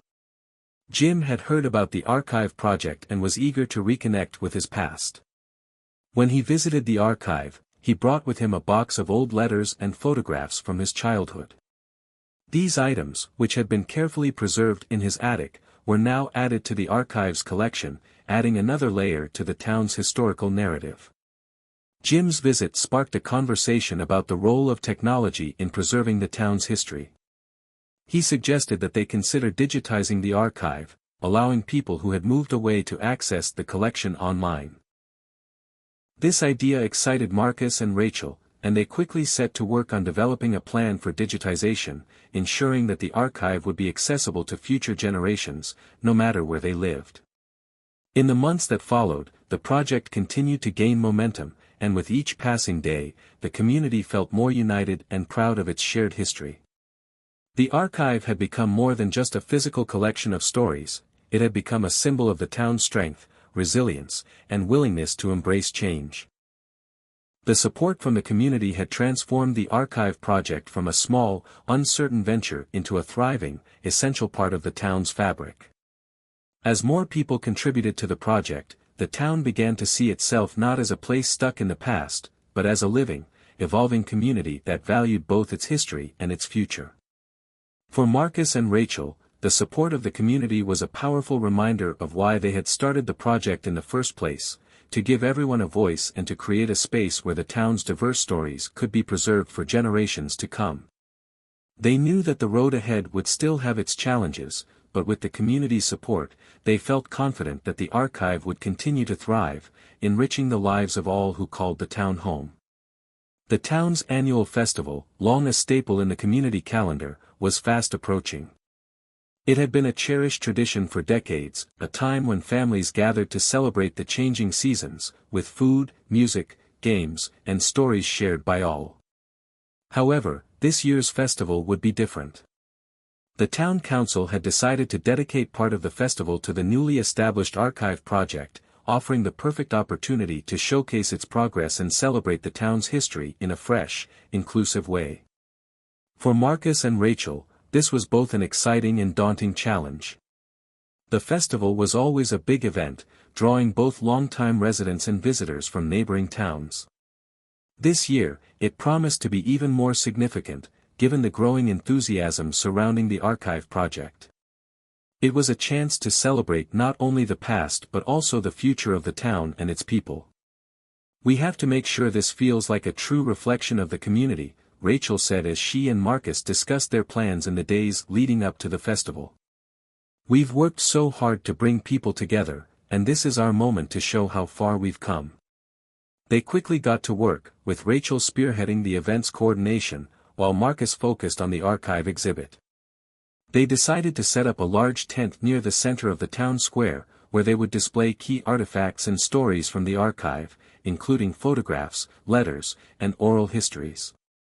In addition, they would host live storytelling sessions, inviting town members to share their personal histories or read excerpts from the stories that had been collected. But they wanted the experience to be interactive.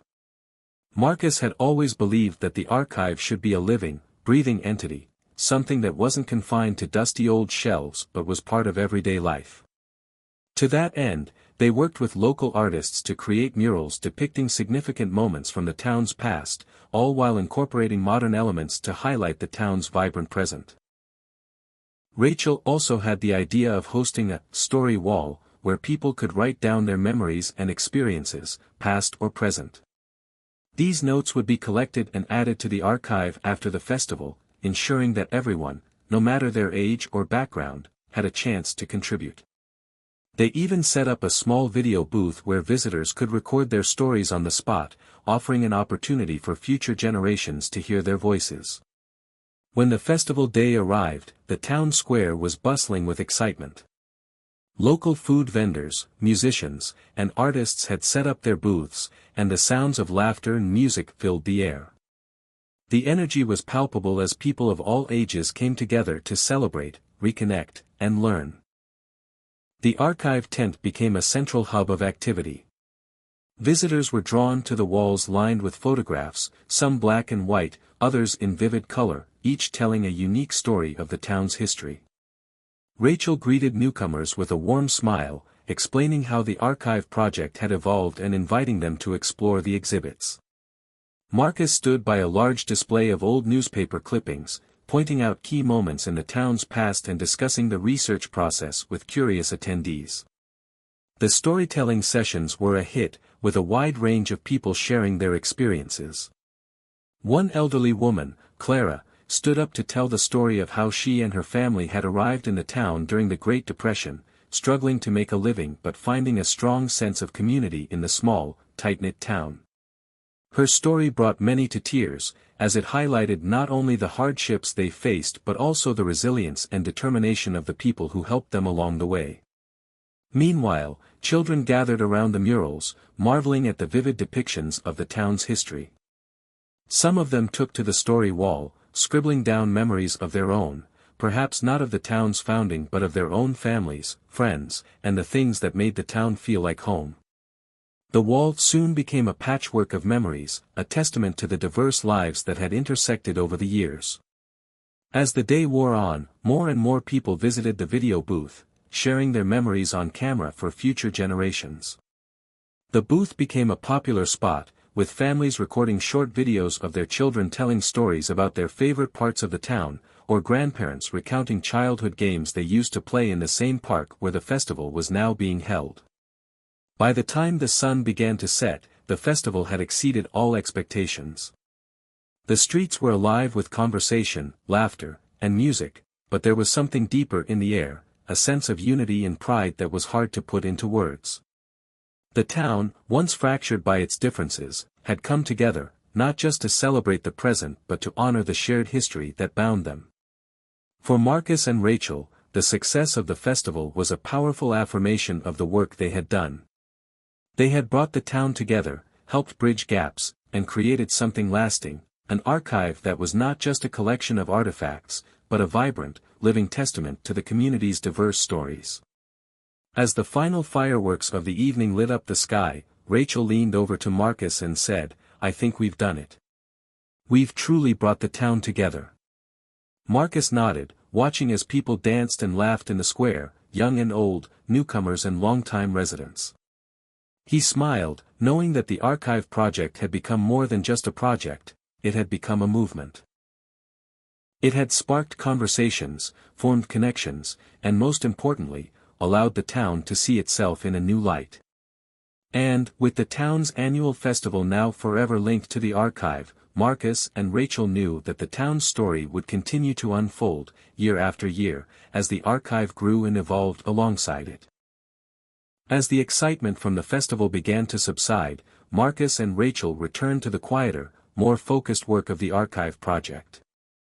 Though the festival had been a massive success, it had also brought a new challenge: how to keep the momentum going and ensure that the archive remained an ongoing, dynamic part of the community. People had shown a clear interest in their town's history, but now they needed to make sure that interest didn't fade. One evening, as Marcus was going through the backlog of materials they had yet to organize, he found himself drawn to an old chest in the back corner of the archive room. It was a large, weathered box, one that had been passed over in favor of more immediately accessible items. He had always been curious about it but had never taken the time to investigate. Tonight, he decided, was the night. Opening the chest carefully, he was met with a collection of old, fragile documents and journals, some in neat, handwritten script, others in a frantic, almost unintelligible scrawl. The papers were covered in dust, and the air in the room felt heavier as he sifted through the stack, uncovering a series of letters and diaries that had been long forgotten. One journal, in particular, caught his eye. It was bound in worn leather, with no name or date on the cover. Flipping it open, he discovered the diary of someone named Evelyn Hart, a woman whose name he had never heard before in any of the town's historical records. The entries were dated back to the 1920s, a period of rapid change in the town's development. The pages were filled with her personal thoughts, reflections on her life, and accounts of the people she interacted with during that time. The entries spoke of small-town life during the Prohibition era, of secret meetings in the back of taverns, and of a tight-knit community that held its secrets close. What struck Marcus most, however, was the depth of Evelyn's emotions. Her words were raw, filled with longing, regret, and an undeniable connection to the town. There were mentions of a love affair with a local man, a scandal that had rocked the town, and hints of a tragedy that no one had ever spoken of publicly. Marcus couldn't believe what he had uncovered. It was as if the past had been waiting to be rediscovered, and now, with this journal, he held a piece of the town's forgotten history in his hands. The pages were a testament to the complexity of the lives that had come before, and it was clear that Evelyn's story was one that deserved to be told. He immediately shared his discovery with Rachel. They both agreed that this was more than just a personal story, it was a key piece of the town's history, one that had been lost to time but was now coming back to life. Rachel, ever the historian, was thrilled. "This is exactly what we need," she said, her eyes lighting up as she examined the journal. People are hungry for these untold stories, the ones that don't make it into the textbooks or the town records. Evelyn's story could be a bridge to understanding this town in a way we never have before. Rachel suggested that they dig deeper, to see if they could find more about Evelyn's life and the scandal she had mentioned. If they could track down any surviving relatives or old residents who remembered her, it could add layers of context to the story. It might even bring closure to a chapter of the town's history that had been left unresolved for generations. In the weeks that followed, Marcus and Rachel embarked on an intensive research project. They contacted the town's oldest residents, scoured local newspapers, and even made trips to nearby towns to follow up on leads. Slowly, they began to piece together the fragments of Evelyn's life. They learned that she had been a talented artist, known for her beautiful watercolors that depicted the natural landscapes of the region. She had been a beloved figure in the community, but her relationship with a married man had caused a scandal that, at the time, had shaken the very foundations of the town. The affair had been the subject of hushed conversations in living rooms and local bars, but after a mysterious event, rumored to be a tragic accident, though the details were never made public, Evelyn had disappeared. Some said she had left the town to start over elsewhere, while others believed she had taken her own life, overwhelmed by the shame of the scandal. Through their research, Marcus and Rachel were able to track down the surviving daughter of one of Evelyn's closest friends, a woman named Margaret. When they met with her, Margaret revealed more details about Evelyn's life, including her final days in town. According to Margaret, Evelyn had been heartbroken after the scandal, but she had also been deeply compassionate, always concerned about the well-being of others in the town, especially the poor and downtrodden. It turned out that Evelyn's art had been a source of healing for the town in many ways. Her watercolors had been displayed in local businesses, and they had served as a reminder of the beauty in the world, even during tough times. After her departure, many of her works had been collected and put into private collections, but there was no official record of what happened to most of them. Determined to preserve Evelyn's legacy, Marcus and Rachel made it their mission to track down as many of her paintings as they could. They reached out to collectors and galleries, hoping to bring the missing pieces of Evelyn's story back to the town where they belonged. Their efforts paid off when they uncovered a series of watercolors that had been stored in a private collection in a neighboring city. The paintings, once thought lost, were finally brought back to the town, where they were displayed in a new exhibition in the archive. Each painting, along with Evelyn's diary, told a different part of her story, giving visitors a glimpse into the life of a woman who had once been at the heart of the town's community but whose name had faded from memory. The exhibition was a huge success, and it sparked a renewed interest in the town's forgotten stories. People who had lived in the town for years were astonished by the depth of the history they had never known. Evelyn Hart became a symbol of the untold stories that lay hidden within the fabric of the town, waiting to be uncovered. And for Marcus and Rachel, this discovery was a reminder of why they had started the archive project in the first place, to give voice to the past, and to ensure that the stories of the people who shaped the town would never be forgotten again. The success of the Evelyn Hart exhibition had far exceeded Marcus and Rachel's expectations. The town had embraced her story, and the archive had become a place of pilgrimage for those eager to learn more about the town's forgotten past. The exhibits, which now included Evelyn's paintings, diaries, and the details of her scandalous affair, had drawn in crowds from neighboring towns, with many visitors commenting on the profound emotional impact of the collection. But there was still so much more to uncover. As the weeks passed, Marcus and Rachel continued to expand their research. The positive response to the Evelyn Hart exhibition had encouraged them to dig deeper into the town's hidden stories, and they began to receive more leads from the community. People had begun reaching out to them, suggesting other forgotten figures or events that might deserve their attention. One of these leads came from an elderly man named George, who had been a child during the 1930s and remembered hearing stories about a mysterious fire that had ravaged a part of the town. George was reluctant to speak about it at first, but after several visits to the archive, he eventually agreed to share what he knew. He spoke of the fire in vague terms, but it was clear that it had been a pivotal event in the town's history, one that was never fully explained. The fire had destroyed a block of buildings in the center of town, but curiously, no one could ever recall how it had started. It was rumored to have been arson, but no evidence was ever found. The fire had devastated several families, and in the aftermath, many people had left town, never to return. Intrigued by George's account, Marcus and Rachel began looking into the records of that time. They found articles in old newspapers, but the coverage was sparse, and the details were inconsistent. The official reports suggested that the fire had been an accident, possibly caused by faulty electrical wiring, but the townspeople's recollections painted a very different picture. Rachel was particularly keen on tracking down more information. She began reaching out to the descendants of those who had lived in the area where the fire had occurred, hoping to uncover more clues. One day, she received a letter from a woman named Claire, whose grandmother had lived in the building that had been the hardest hit by the fire. Claire had recently discovered some old photographs and letters in her grandmother's belongings, and she believed they might provide answers. When Rachel visited Claire, she was presented with a set of black and white photographs, some of which had never been seen by anyone in town. The images were haunting. They showed the aftermath of the fire, charred remnants of buildings, smoke still rising into the sky, and a group of people standing in the street, their faces etched with shock and grief.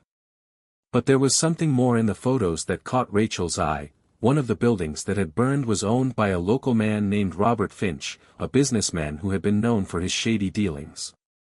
There were rumors that Finch had been involved in some kind of criminal activity, but the details had always been elusive. In the letters that Claire had found, her grandmother had written about Robert Finch, describing him as a dangerous man with too many secrets. The letters didn't provide any direct evidence of Finch's involvement in the fire, but they did suggest that he had been at the center of a web of intrigue that involved several other influential figures in town. Rachel shared these findings with Marcus, and together they started connecting the dots. They learned that Finch had been involved in real estate, and it was rumored that he had been trying to buy up property in the area that had burned down. There was even talk of an insurance scam. If the fire was intentionally set, it might have been to allow Finch to collect the insurance money and redevelop the area. But the fire had caused more than just financial loss, it had fractured the community. People had become suspicious of one another, and trust had been eroded. Marcus and Rachel began to realize that this fire was more than just a tragedy, it was a symbol of the darker, hidden forces that had shaped the town's history. To uncover the truth, they would have to delve deeper into the lives of the key figures involved. They tracked down surviving relatives of the people who had been most affected by the fire, including the families who had lost their homes. Some of these families had left town soon after the fire and had never returned. Others had stayed but remained silent about what had happened. However, as Marcus and Rachel interviewed these individuals, they slowly began to piece together a different narrative. They discovered that Robert Finch had been involved in a bitter dispute with a local family, the Harringtons, who had owned a large portion of the land that had been burned. The Harringtons had refused to sell their property, and it seemed that Finch had been desperate to get his hands on it. The fire, it turned out, had been no accident. The investigation uncovered that Finch had hired an arsonist to set the blaze, hoping to destroy the buildings and force the Harringtons into selling their land. The revelation shocked the town, and the truth behind the fire was finally brought to light. But it was not just Finch's criminal activities that had remained hidden, it was also the way in which the town's leaders had responded to the fire. Many of them had been aware of Finch's involvement but had turned a blind eye in exchange for financial gain or political favors. The cover-up had been successful for years, but now, with the release of the archival materials, the truth could no longer be ignored. The uncovering of the fire's true cause sent shockwaves through the community. People felt betrayed, and long-held suspicions about the town's leadership resurfaced. Some argued that the fire had been an unavoidable tragedy, while others felt that the revelation of Finch's involvement could bring a sense of closure to those who had lost everything in the blaze. For Marcus and Rachel, this discovery was both a triumph and a burden. The history of their town was far more complicated than they had ever imagined, and while they had brought the truth to light, they knew that it would take time for the community to fully process it. They had opened a door to the past, but they weren't sure what lay beyond it. Still, they knew they had done something important. The Archive project had not only preserved the town's history but had also given its residents the opportunity to confront the darker aspects of their past.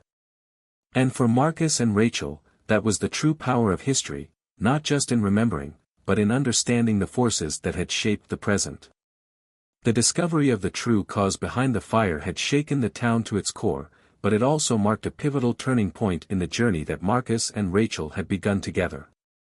While many were relieved to finally know the truth, others struggled to come to terms with the revelation. The impact was far-reaching, and the fallout spread across the town like wildfire. For weeks, the town's residents remained in a state of disbelief. The betrayal by Robert Finch and the conspiracy involving the town's leaders left a bitter taste in the air. It wasn't just about the fire anymore, it was about the broken trust that had taken root in the town's heart. The residents, many of whom had lived in their homes for generations, felt as if their history had been rewritten in a way that robbed them of their innocence. How could they have been so blind to the forces at work in their community? For Rachel, the consequences of their findings were difficult to navigate. While she had always been driven by a desire for truth, she had not anticipated the emotional toll the revelation would have on the people who had been affected by the fire. She spent hours at the archive, sorting through letters and documents, trying to make sense of the connections that had led to such a deep betrayal. She found herself questioning the line between history and memory, how the town's collective memory had been shaped by lies and omissions, and how the truth, once uncovered, could never be easily erased. Marcus, on the other hand, had been struggling with his own feelings of guilt. The investigation had brought up painful memories from his childhood, memories of a time when he had been close to his own family's downfall. His father had been a local journalist who had uncovered a corruption scandal in town many years ago, only to be silenced by powerful figures. Marcus had always admired his father's courage but had never fully understood the weight of that fight until now. In many ways, his own investigation mirrored the work his father had done, but the realization of how dangerous it could be to expose the truth weighed heavily on him. The townspeople, too, were divided in their reactions. Some people were eager to move on, hoping that the past could be left behind. These individuals found themselves resisting the push to confront the dark undercurrents that had shaped their town's history. For them, the past was better left in the past. Others, however, were determined to bring the truth to light, wanting to hold those responsible accountable. They pushed for further investigation into the cover-up, rallying for a public apology and reparations for the families that had suffered the most. One of the most vocal advocates for justice was Claire, the woman who had given Rachel the photographs and letters from her grandmother. Claire's family had lost everything in the fire, and the discovery of Finch's involvement had opened up old wounds. Claire had always believed that there had been something off about the town's response to the fire, but now, with the truth revealed, she felt an overwhelming need to see justice served. She organized community meetings, urging people to come together and demand answers. It wasn't just about punishing the guilty, it was about healing the wounds that had festered in silence for decades. However, the town's leaders were far from willing to concede. The mayor, who had been in office during the fire and had later profited from the subsequent redevelopment, publicly denied any wrongdoing. His supporters claimed that the fire had been a tragic accident, and that there was no need to dredge up old issues. These voices were joined by the business community, many of whom had benefited from the town's transformation in the aftermath of the fire. They argued that the town had moved forward, and that dwelling on the past would only serve to undo the progress they had made. As the debate raged on, Marcus and Rachel found themselves increasingly caught in the middle. They had set out on this journey to uncover the past, but now they were faced with the consequences of their discoveries. How could they help heal the divisions that had emerged?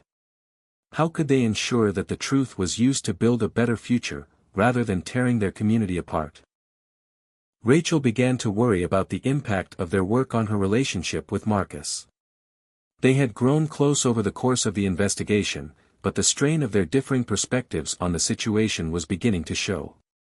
Marcus wanted to leave the past behind and focus on moving forward, while Rachel felt an almost obsessive need to continue uncovering every detail.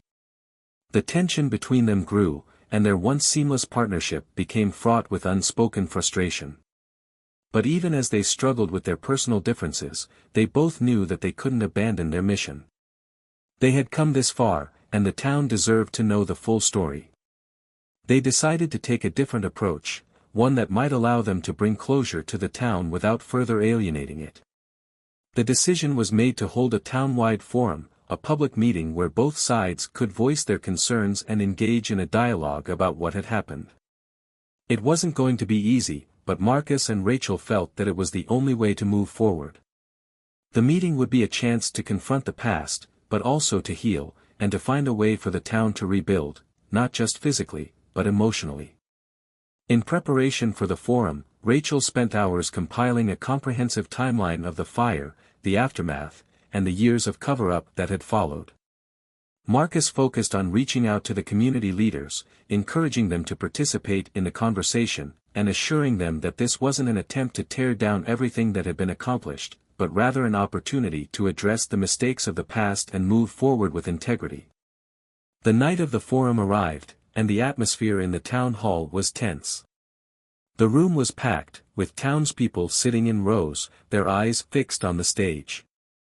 The divide was evident: on one side, those who wanted answers and accountability; on the other, those who wanted to move past the fire and look to the future.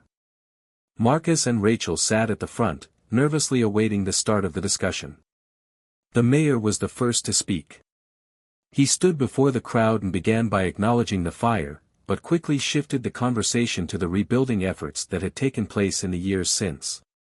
He spoke of the progress the town had made, of the prosperity that had followed, and emphasized that the fire, tragic as it was, had ultimately led to new opportunities.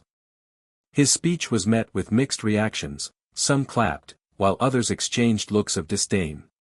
Rachel was next. She stood up and began to recount the events of the fire, the cover-up, and the discoveries that Marcus and she had made. Her voice was steady, but the weight of the moment was not lost on her. She laid bare the truth, detailing the connections between Robert Finch, the town's leadership, and the arsonist who had set the fire. She spoke of the suffering of the families who had lost everything, and of the decades of silence that had followed. The room fell silent as she finished. It was clear that the truth was not easy to hear, but Rachel knew that it was necessary. The meeting was far from over, but it marked the beginning of a new chapter for the town. Whether they could heal the wounds of the past remained to be seen, but for the first time in years, the town had the opportunity to confront its history, together. The town hall meeting marked the beginning of a complex and emotional journey for the community. After Rachel's revelation, the atmosphere shifted, and it became clear that the town's reckoning was far from over. While some people were grateful for the opportunity to hear the truth, others felt betrayed by the very idea that the past had been so manipulated. The divide between the two factions deepened, and the healing process that Marcus and Rachel had hoped for seemed elusive. In the days following the forum, the town was in turmoil. People who had once considered their neighbors friends now found themselves on opposite sides of an ideological battle. The business leaders, whose fortunes had been tied to the post-fire redevelopment, were furious. They believed the town had thrived because of the fire, and they saw Rachel's investigation as an attack on the progress they had built. On the other hand, the families who had lost their homes in the blaze were emboldened by the truth and demanded justice. For Marcus and Rachel, the impact was personal. The emotional weight of the town's reaction took its toll, but it also made them realize just how deeply intertwined their lives had become with the community they were trying to help. Rachel found herself torn between her sense of duty to uncover the truth and the realization that sometimes the truth could be more painful than the lies that preceded it. Marcus, who had once been more focused on moving the town forward, began to see the value of confronting the past. But it wasn't easy. The road ahead was fraught with resistance, and even the strongest among them had moments of doubt. Marcus spent several days trying to reach out to the town's business leaders, hoping to find common ground. He argued that the town could move forward, but only if everyone was willing to face the mistakes of the past and atone for them. He suggested that they could turn the tragedy into a catalyst for positive change, offering reparations to the families who had been affected by the fire, and ensuring that the mistakes of the past would never be repeated. Some of the leaders were open to the idea, but most refused to budge. The mayor, in particular, continued to downplay the importance of the fire's origins, asserting that the town had moved beyond it. Rachel, meanwhile, focused her efforts on working with the affected families, many of whom had been left with nothing but the memory of their lost homes. She organized meetings, offering them a chance to share their stories, hoping that giving them a platform would help them heal. For Rachel, it was a way of validating their pain, acknowledging that the fire had taken more than their homes. It had taken their sense of security, their trust in the very people who were supposed to protect them. The families had long been living in the shadow of the fire's aftermath, and Rachel wanted them to know that their pain was not forgotten. But even with these efforts, tensions only grew. As time passed, Marcus and Rachel began to realize that the healing they had hoped for was unlikely to come easily. The divide between the town's residents had deepened into something far more complex and far-reaching than they had imagined. The sense of unity that had once defined the town seemed like a distant memory. The breaking point came when a group of outraged residents, many of whom had supported the mayor's efforts to downplay the significance of the fire, took matters into their own hands. In the middle of the night, they vandalized the town's historical museum, where many of the documents and artifacts from the investigation were being stored. They destroyed photographs, burned journals, and tore down posters detailing the timeline of events. The museum was left in ruins, a symbol of the town's struggle to reckon with its past. The attack on the museum sent shockwaves through the community.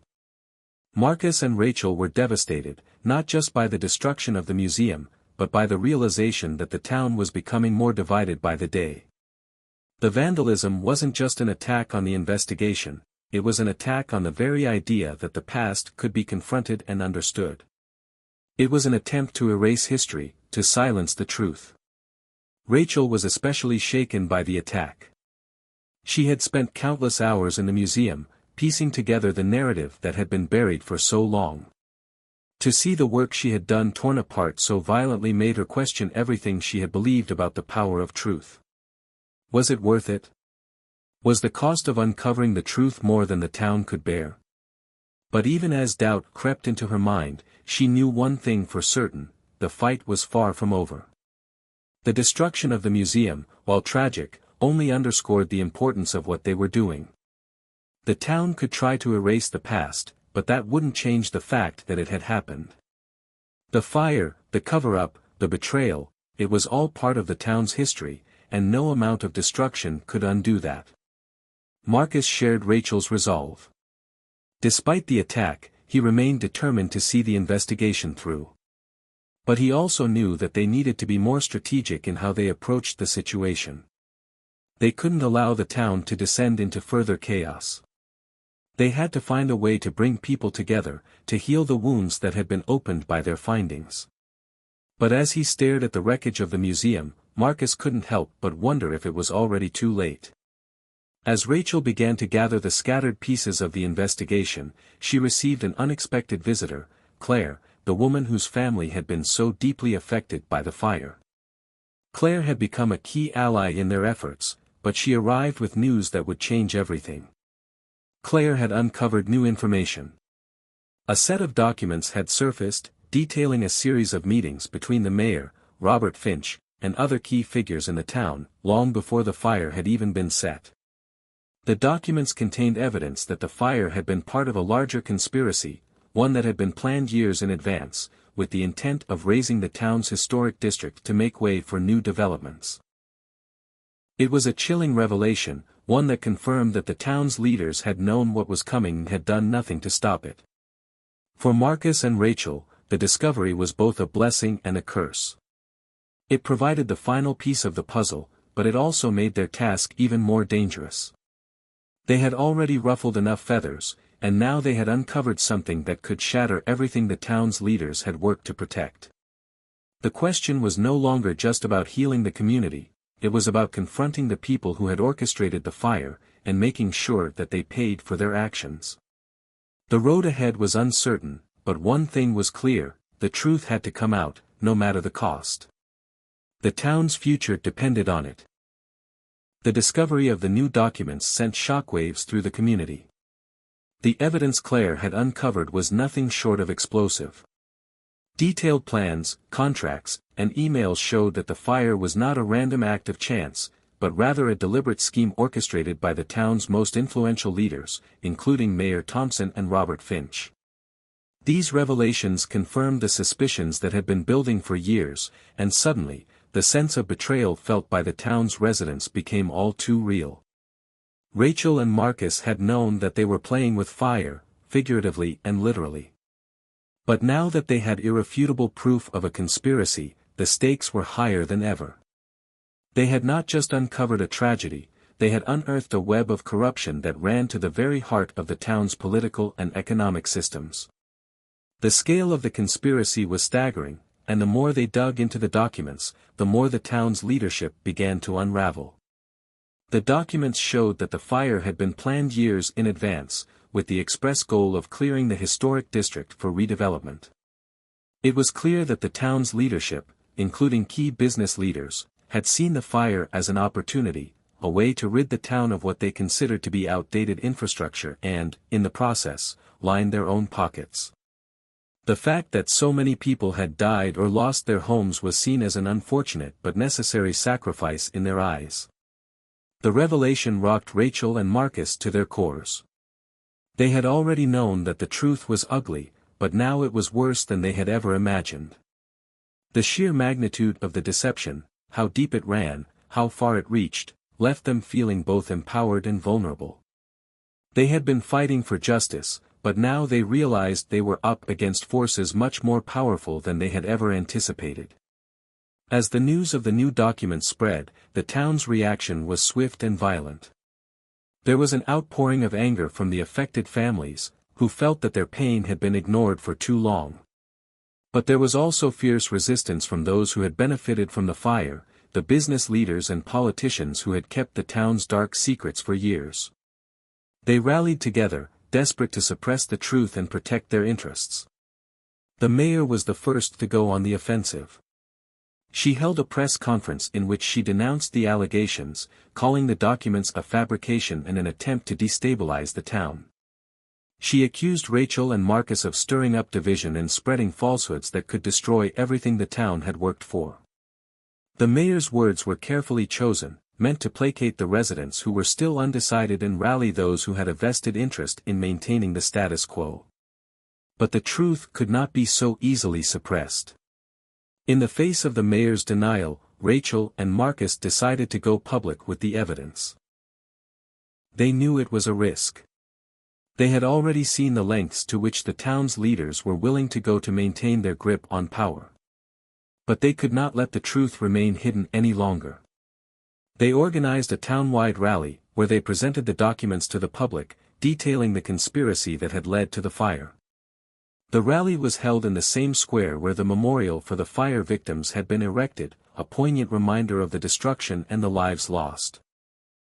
The event was tense from the start. While many of the town's residents rallied behind Rachel and Marcus, there were just as many who were still loyal to the mayor and the leadership. The crowd was divided, each side shouting over the other, accusations flying like bullets. For a brief moment, it seemed like the town might descend into chaos. But then, as the documents were shown on large screens for all to see, something remarkable happened. The mayor's own words were twisted against her. A group of investigative journalists, who had been following the story from the beginning, had managed to get their hands on additional documents. These documents revealed more, emails between the mayor, Robert Finch, and several other influential businessmen, planning the fire and the subsequent land grab. The more the public saw, the more the mayor's credibility crumbled. It was a pivotal moment. The truth, once denied, was now irrefutable. For Marcus and Rachel, the victory felt bittersweet. They had exposed the conspiracy, but at a cost. The town's unity, already fragile, was now shattered beyond repair. People who had once considered themselves neighbors and friends were now enemies, entrenched in their opposing views. The emotional toll on the residents was immense, and there was no clear path forward. The legal ramifications of the documents were also immediate.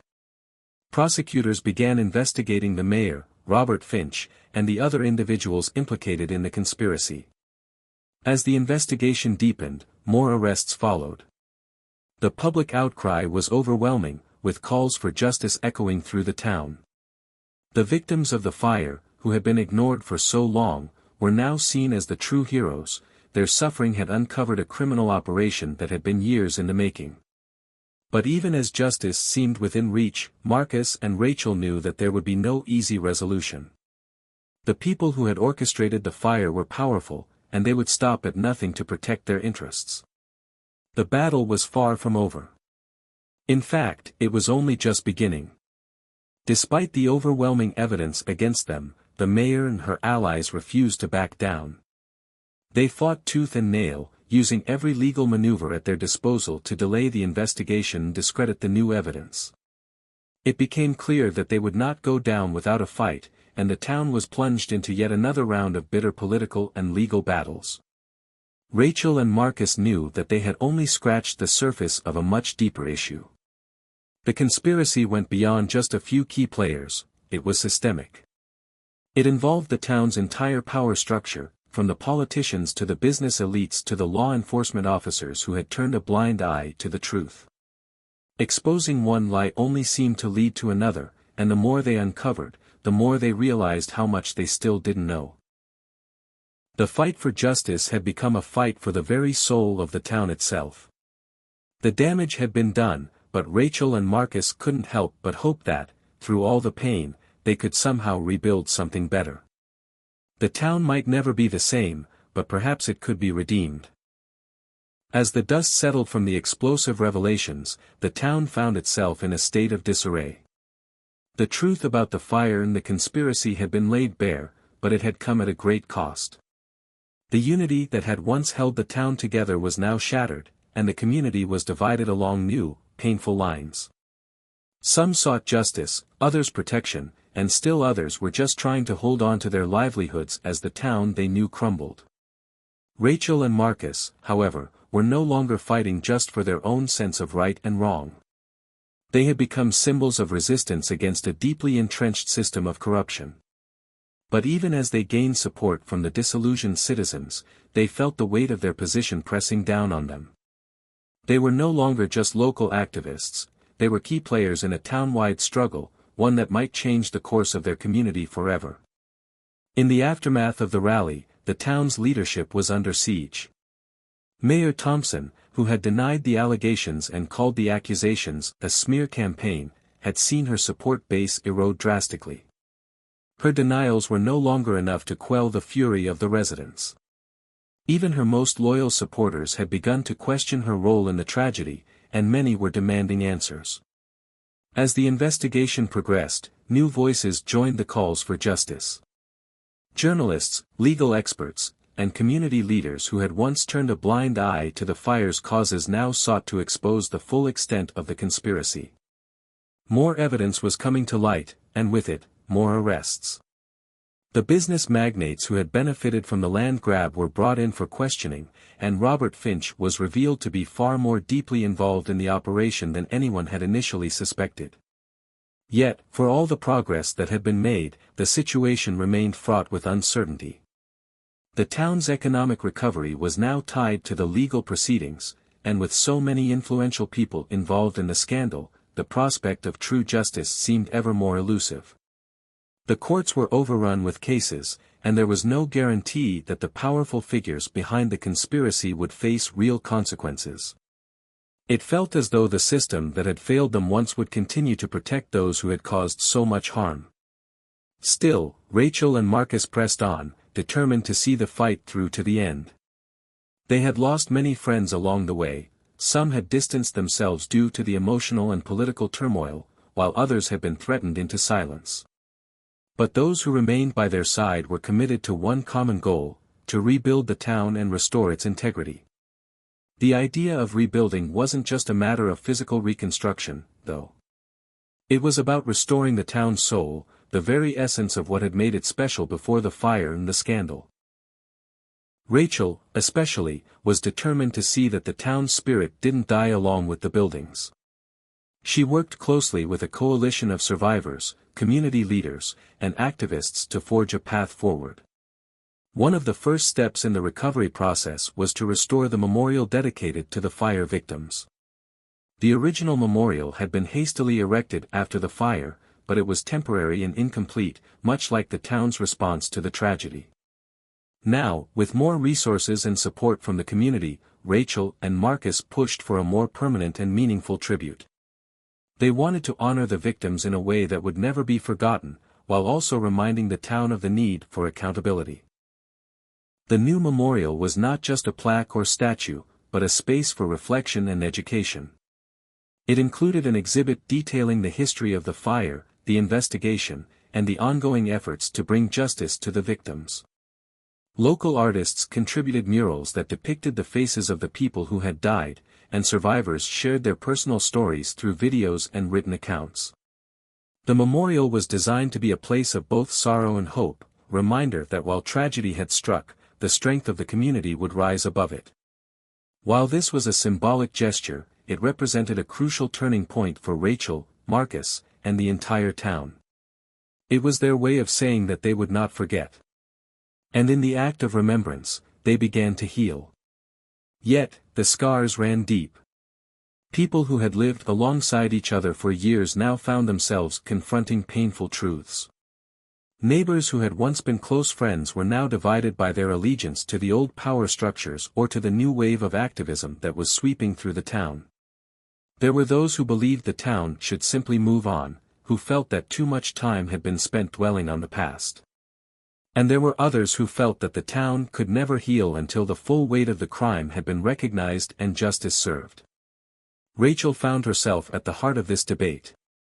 She was often approached by residents who wanted to know her stance on various issues: should the town rebuild the historic district, or should they move in a new direction entirely? Should they prioritize economic recovery, or should they focus on social justice and holding the guilty accountable? Her answers were never easy, because there were no easy answers. She believed the town needed both justice and healing, but she also knew that each step forward would be met with resistance. For Marcus, the personal toll was just as heavy. The more they pushed for accountability, the more his own personal relationships frayed. He had once been close to some of the town's prominent figures, people he had considered allies. But now, many of them looked at him with suspicion, and some had gone so far as to call him a traitor. Even his family, though supportive, had become increasingly anxious as the investigation progressed. They feared that the corruption they had unearthed would only lead to further division, and that Marcus and Rachel might become targets of those who still held power. Despite these challenges, the determination of Rachel and Marcus never wavered. They knew that rebuilding the town would require more than just physical reconstruction, it would require a complete reimagining of what the community could be. They held meetings with local leaders to discuss new policies that would ensure transparency and accountability in the future. They proposed new town ordinances that would prevent any future conspiracy from ever taking root again. But as they fought for a better future, they had to come to terms with the fact that the town might never return to what it once was. The fire had irrevocably changed everything, and so much of the town's history and infrastructure had been destroyed that recovery felt like a distant dream. Yet, as Rachel stood in front of the new memorial, looking out over the crowd that had gathered to honor the victims, she realized something crucial. The town might never be the same, but perhaps, just perhaps, that was the very point. It was time to build something new, a community forged from the ashes, stronger and more united than before. The battle for justice was far from over, but Rachel and Marcus knew one thing for certain: they could not and would not let the truth be forgotten. And with each small victory, they drew closer to the day when the town would no longer be defined by its tragic past, but by its courageous future. Months passed, and the town began to take its first tentative steps toward healing. The town square, once a site of grief and protest, was now home to community gatherings and outdoor markets, as local businesses slowly reopened. The memorial had become a focal point, with people coming from all over the region to pay their respects and learn about the town's past. The murals, the photos of lost loved ones, and the exhibits painted a picture of the deep sorrow the town had experienced, but also of its resilience. Rachel and Marcus continued their work in the community, but the weight of the case was starting to take a toll on them both. While their efforts were being acknowledged, they couldn't ignore the quiet undercurrent of tension that had begun to seep into their lives. They were still deeply committed to uncovering the full extent of the conspiracy, but the longer they fought, the more isolated they felt. With each arrest, the walls seemed to close in, as their adversaries regrouped and found new ways to fight back. The legal proceedings were moving slowly. With the complex web of corruption that had ensnared the town's leadership and wealthy elites, the case was a labyrinth of legal maneuvering. The town's courtrooms were filled with high-profile lawyers, many of whom had ties to the very people they were prosecuting. This made every decision feel precarious, as though the scales of justice could tip at any moment. Rachel had become a familiar face in the courtroom, standing as a witness and advocate for the victims of the fire. Her presence there, alongside Marcus, was a reminder of the town's demand for accountability. But even as they fought in the courts, they both knew that the real battle wasn't in the legal system, it was in the hearts and minds of the people. The town was still divided, and there was a palpable fear that the situation could devolve into chaos at any moment. This was especially true as new developments began to emerge, shifting the landscape of the investigation. One day, a piece of crucial evidence surfaced, one that had the potential to change everything. It was an old, nearly forgotten ledger, a document that detailed financial transactions between some of the town's wealthiest figures and companies with interests in the land development project that had sparked the fire. The ledger contained a list of names, dates, and suspicious transactions, all pointing to a well-coordinated effort to cover up the true cause of the fire. Rachel was elated at the discovery, knowing that this could be the smoking gun they had been searching for. But the elation was short-lived. When she and Marcus took the ledger to the authorities, they were met with skepticism. Some officials, still loyal to the old guard, tried to downplay its significance. Others claimed that the evidence had been fabricated or tampered with. It was a frustrating and disheartening setback, but Rachel refused to let it derail their momentum. Instead, she took the discovery to the press. The media was already heavily invested in the story, and the revelation of the ledger created a new wave of public interest. Journalists clamored for access to the document, and soon, the story was splashed across newspapers and broadcast on news channels nationwide. It was a breakthrough, but it also reignited tensions. Those still loyal to the old administration were furious, and the pressure on Rachel and Marcus to drop the case became even more intense. But it wasn't just the opposition that weighed heavily on Rachel and Marcus. The relentless pace of the investigation had begun to take its toll on their personal lives. Marcus, especially, was struggling. The pressure of being in the spotlight, constantly scrutinized by the media and the public, was affecting his health. He hadn't slept well in weeks, and the constant worry about his safety, combined with the stress of his work, was beginning to chip away at his resolve. Rachel noticed the change in him. She could see the exhaustion in his eyes, the way he had withdrawn into himself at times. She knew he was putting on a brave face, but deep down, she feared that this fight, this battle for justice, might break him. "Marcus," she said one evening, as they sat on her porch, looking out over the now quiet town, "you don't have to do this alone." He shook his head, a faint smile playing at the corner of his lips. "I know, Rachel. But the town, it needs someone to fight for it. And right now, I don't know who else can." Rachel studied him, her heart heavy with concern. "But you're only human. And this thing we're fighting for, is bigger than any of us. You can't carry the weight of the world on your shoulders forever." He looked at her, his expression a mixture of determination and fatigue. "Maybe not forever, but I can carry it for as long as it takes. We can't stop now." Rachel sighed, knowing there was no easy answer. She wished she could take the burden from him, but she knew they both had a role to play. They had come this far together, and they couldn't stop now. But the pressure was mounting, and she feared that one misstep might bring everything crashing down. And yet, As they continued their fight, they were unaware that darker forces were beginning to stir.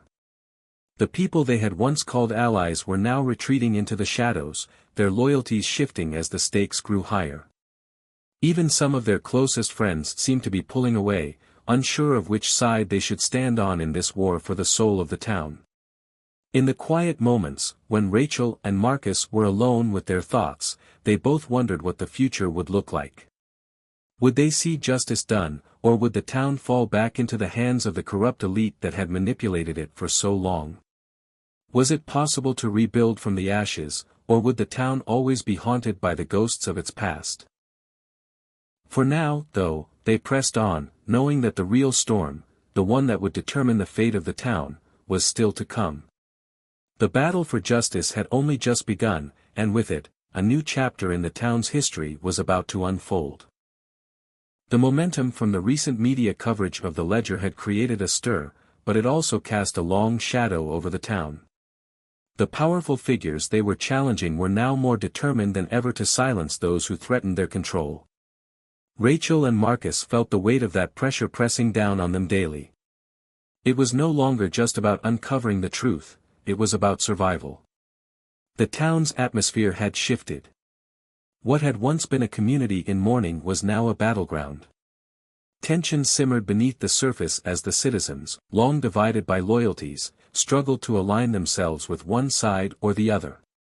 The more Rachel and Marcus pushed forward, the more the town seemed to fracture. Friends were turning into foes, and those who had once stood with them now questioned their motives. Despite the mounting pressure, Rachel's resolve never wavered.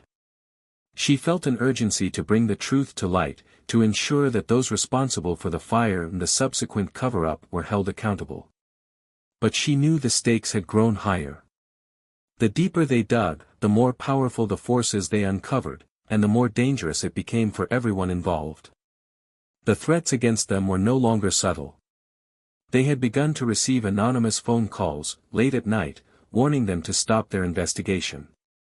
The voices on the other end of the line were cold, calculating, and always ominous. The first time Rachel received one of these calls, her heart raced. The voice had been simple and direct: "Stop, or it will cost you." But Rachel was not one to be intimidated. She shared the calls with Marcus, and together, they devised a plan. They knew they had to keep pushing forward, but they also knew they had to be careful. One wrong move, and they could lose everything. One evening, while Rachel was at her desk, going over the evidence they'd accumulated, Marcus came to her with a look of grim determination on his face. "We've got something," he said, holding out a manila folder filled with documents. Rachel glanced up, intrigued. She opened the folder, and her eyes widened as she saw what lay inside. It was a series of financial records, interwoven with names and transactions that traced back to the highest echelons of the town's power structure. What she saw sent a chill down her spine: bribes, payoffs, and illegal dealings that spanned decades. There was no denying the depth of the corruption now. "This could be the evidence we need," Marcus said quietly. "This proves that the fire was no accident. It was part of a larger plan to push the town into a corner, to make the land available for development. And the ones behind it, they've been pulling the strings for years." Rachel's hands trembled slightly as she read the documents. The names of prominent businessmen, local officials, and even some of the town's wealthiest families were listed. The connection between them was undeniable. What had once seemed like a random tragedy was now clearly orchestrated for financial gain. "This is bigger than we thought," Rachel said, her voice barely above a whisper. "This wasn't just about the fire. This was about controlling everything: our homes, our futures, the land. And they were willing to destroy anything and anyone who stood in their way." But even as they celebrated the breakthrough, a cold realization set in. Rachel knew they had to be cautious. This kind of evidence could topple careers, ruin lives, and ignite a wave of violence.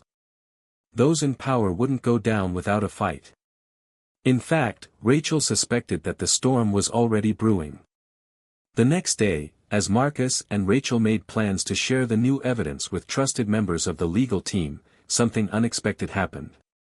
A well-dressed man, unknown to them both, appeared on the steps of Rachel's office, holding a briefcase. He was tall, with slicked back hair, and his sharp suit made him look out of place in the small town. His cold blue eyes met Rachel's, and he smiled in a way that made her stomach churn.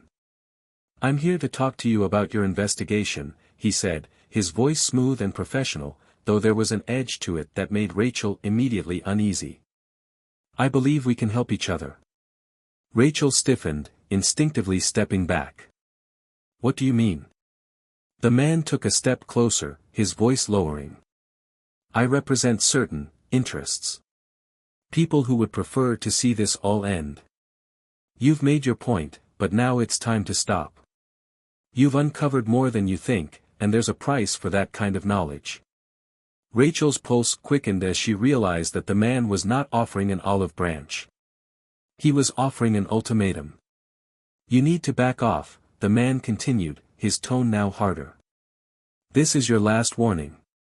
Rachel stared at him, her mind racing. She wasn't going to let this man intimidate her, not after everything they had uncovered, not after all the pain the town had endured. But something inside her told her that this encounter wasn't just a warning. It was a signal that they were close, too close to the truth. The real fight was about to begin, and the stakes were higher than ever.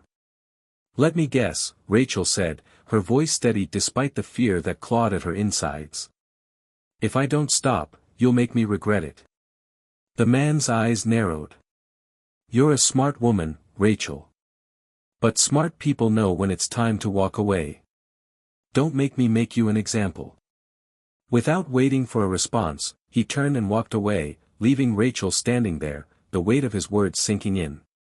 She knew this wasn't just an idle threat. The people behind this were not afraid to do whatever it took to protect their secrets. As she left the office that evening, the air felt heavier.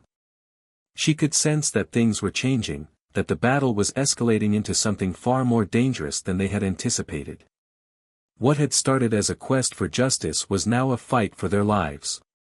Later that night, Rachel and Marcus met at their usual spot, the old diner at the edge of town. The dim light of the neon sign outside flickered, casting long shadows over the table where they sat. "We have to be careful," Marcus said quietly, his face grim. "They've noticed us. And if they're willing to send people like that after us, we know we're onto something big. But this is more dangerous than ever." Rachel nodded, her resolve hardening. "I know. But we can't stop. We're so close, Marcus. We can't back down now." Marcus didn't answer immediately. Instead, he looked at her, his eyes full of concern. "Are you sure? Are you sure you're ready for what's coming?" Rachel met his gaze, her heart heavy but her spirit unyielding. "I have to be." Outside, the streets were dark, the shadows long. The storm was brewing, and Rachel knew they were standing on the edge of something that could change the town forever. But the question lingered in her mind, could they survive the coming storm, or would they too be swept away in the chaos? The days that followed felt like they were moving at a pace Rachel couldn't control. Every moment was laden with tension, and every conversation seemed to have a hidden agenda. The old diner, their usual meeting place, had become their sanctuary, but also a place of constant vigilance. The once comforting hum of the coffee machine now sounded like a distant warning, a reminder that there was no room for error. The evidence they had uncovered, the financial records, the names, the hidden connections, was a breakthrough. But Rachel knew it wasn't enough. They couldn't just sit on this information. They needed to act fast, before the people in power had a chance to bury it, to silence them. The risk of going public with their findings was immense, but the fear of not doing so was even greater. Marcus, ever the strategist, suggested they find allies. They couldn't go to the police. They knew too well that some officers were in the pockets of the same people they were investigating. They needed someone they could trust, someone with enough influence to help them navigate the treacherous waters ahead. The question was, who? Do you think we should go to the press? Rachel asked one evening, flipping through the stack of documents. Marcus looked at her, his face pensive. It's risky. If we take this to the press, we're putting a target on our backs. But if we don't, we're giving them time to cover their tracks. I don't know if we have another choice. Rachel ran a hand through her hair, exhausted but determined. What if we go to an independent journalist? Someone who's not tied to anyone in this town. Maybe someone who's used to dealing with corruption on a bigger scale. We need a voice that's louder than ours. Marcus paused, his brow furrowing. Someone like Dan Porter. Rachel nodded. Dan Porter was a journalist who had worked on high-profile cases involving corporate malfeasance and government corruption. His reputation was built on exposing the truth, no matter the cost. If anyone had the skills and resources to help them get the story out, it was him. But there was no telling how much power the forces against them had over him. They decided to take the risk. Rachel called Dan that evening, arranging to meet him the next day at a quiet coffee shop on the outskirts of town. It was the first time she felt a glimmer of hope in weeks, a spark that maybe, just maybe, they could finally make a difference. The following morning, the air was thick with fog, a perfect metaphor for the uncertainty they were walking into. Rachel and Marcus arrived early, scanning the empty parking lot before making their way into the coffee shop. They didn't know who might be watching, and the last thing they wanted was to be followed. It wasn't paranoia. It was survival.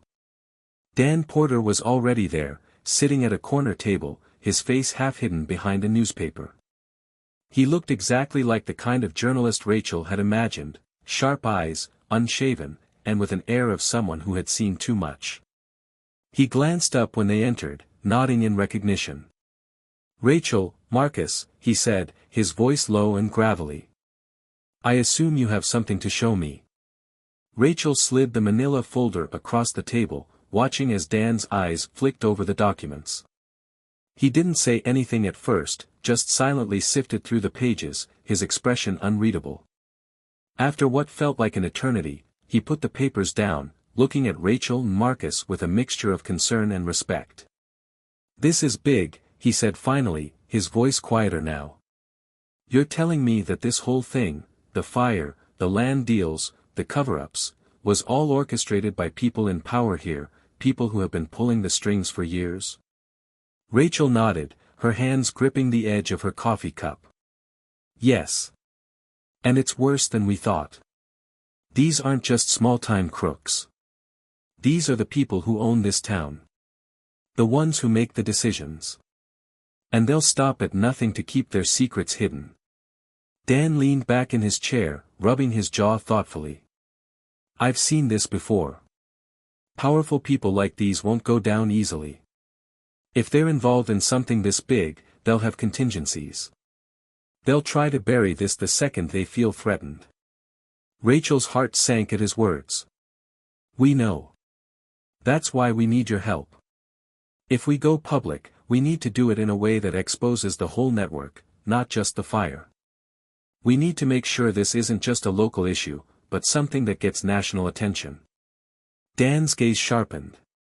I can help with that. But I'll need more than just these papers. I need proof. Names.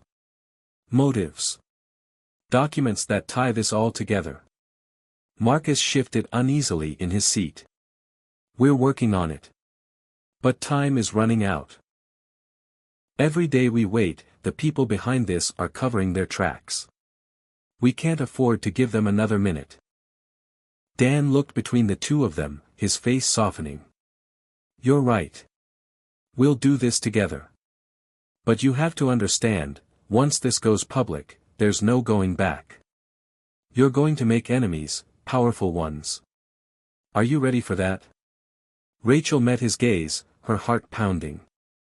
We're ready. We've come this far. We won't stop now. The decision was made. Dan would help them, but it wasn't going to be easy. They would have to move quickly, carefully, and strategically. They would need more evidence, more corroborating sources, and a plan to keep them safe once the story broke. But for the first time in weeks, Rachel felt a surge of hope. This was their chance. As they parted ways with Dan, Rachel couldn't shake the feeling that they were standing at the precipice of something much larger than just a local scandal. The forces they were up against weren't just local businessmen or corrupt officials. This was a web of power that stretched far beyond the borders of their town, a web that would stop at nothing to protect its secrets. The storm was coming, and it was coming fast. But Rachel had no intention of backing down. They had uncovered the truth, and now it was time for the world to know. Little did she know, the people in power were already making plans to ensure that would never happen. The air was electric with anticipation, and Rachel could feel it in her bones. The meeting with Dan had been a turning point. They were on the brink of something big, something that could change everything. But as the days passed, the reality of what they were about to do started to sink in.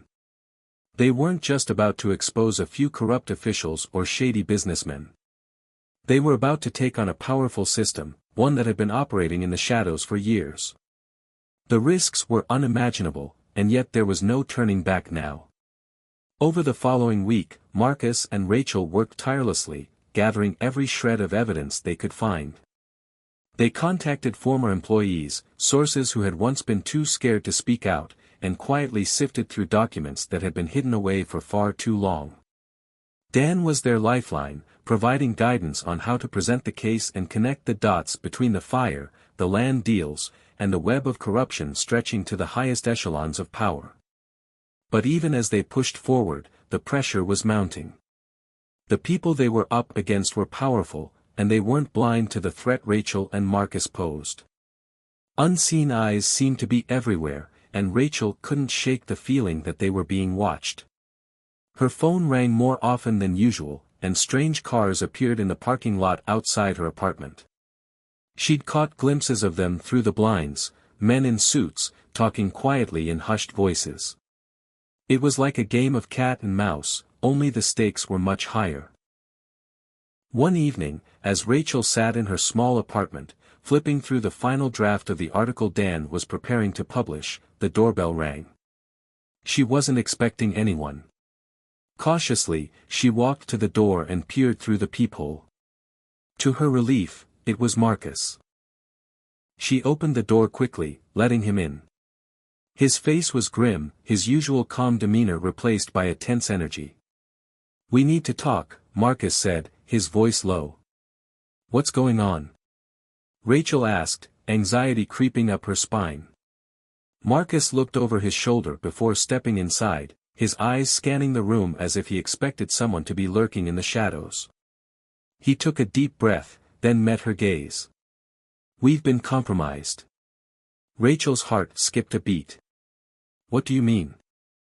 "I found a bug in my office," he said, his voice barely above a whisper. "Someone's been listening in on our conversations." Rachel froze. It was one thing to suspect they were being watched, but another to know for sure. "How long do you think this has been going on?" "Long enough for them to know we're about to go public. The question is, how much do they know? And what are they planning to do about it?" Rachel swallowed hard, her hands trembling slightly. "We can't stop now. We've come too far." "I'm not saying we stop," Marcus replied quickly. "But we need to be smart. We need a backup plan, in case things go south. I'll take care of it from my end, but we need to stay ahead of them." Rachel nodded, her mind racing. The reality of their situation was sinking in.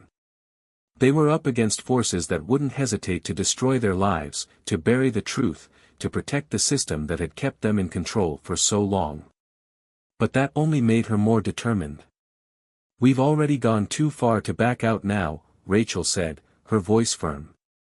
Marcus studied her for a moment, a small, approving nod the only acknowledgement of her determination. "You're right. But we need to be prepared. Once the article hits, everything changes. The people we're up against, they'll come after us." Rachel felt a chill run down her spine. Then we make sure they know we're not afraid. The plan was set in motion. That night, Dan sent over the final draft of the article. It was everything they had hoped for, thorough, compelling, and packed with undeniable proof. The article would expose the full scope of the corruption, including the hidden hands behind the fire, the fraudulent land deals, and the people pulling the strings from behind the scenes. But more than that, it would tie everything together, an intricate web of lies and deceit that had stretched for years. The timing was critical. If they didn't move quickly, there was a real danger that the story would be buried, either by powerful individuals or by the sheer weight of a system determined to silence them. They knew the risks, but at this point, the risk of inaction was greater. Rachel and Marcus met at the diner early the next morning, both of them feeling the weight of what was to come. Dan had arranged for the article to be published on a major news outlet, one that was known for its investigative reporting and independence. Once it was out, the story would spread like wildfire. It was their moment of truth. "Are you ready?" Marcus asked, his voice steady but tinged with an edge of concern. Rachel took a deep breath, her heart pounding. No turning back now. The first few hours after the article went live were a blur. There were emails, phone calls, and messages pouring in from all sides. Friends reached out in support, and strangers asked for more details. The story was everywhere, and it was clear that it was hitting hard. But as the hours passed, Rachel began to sense something darker lurking in the background. It wasn't just the usual media frenzy. There was something else. And then, just as the storm of public outrage reached its peak, the backlash began. The people they had exposed weren't just going to take this lying down. They had too much to lose. Powerful figures, people Rachel had never imagined would be involved, started to fight back. It began with threats. Anonymous messages flooding Rachel's inbox, each one more chilling than the last. It wasn't long before the intimidation turned physical. Her apartment was broken into, her things rifled through, though nothing was taken. It was a warning. And then came the most personal attack of all. Late one evening, as Rachel walked to her car, she felt a hand on her shoulder. She turned, only to find herself face to face with one of the men from the diner, the one who had been tailing her since they started this whole thing. His face was cold, his eyes devoid of emotion. "You've made a big mistake," he said softly, before disappearing into the night. That was the moment Rachel knew they were in real danger. But it also solidified her resolve. There was no going back now. This was their reckoning. And they would not go down without a fight. And so, as the weight of their actions bore down on them, Rachel and Marcus stood firm. The world was watching, and with the truth now exposed, there was no turning back. They had awakened a sleeping giant, and while the battle ahead would be perilous, their determination was unshakable. Rachel knew the road ahead would be fraught with peril, but she had never been more certain of one thing: sometimes, the fight for justice was worth any price. And with Marcus by her side, and the truth as their weapon, they were prepared to face whatever came their way. In the end, it wasn't just about bringing down the corrupt individuals who had wreaked havoc on the lives of so many. It was about standing up for what was right, about giving the voiceless a chance to be heard. It was about creating a future where the truth would no longer be hidden in the shadows. The journey had been long, and the battles had been fierce. But Rachel and Marcus had found something far more valuable than just victory. They had found a purpose that transcended fear, and with that, they would continue to fight, no matter the cost.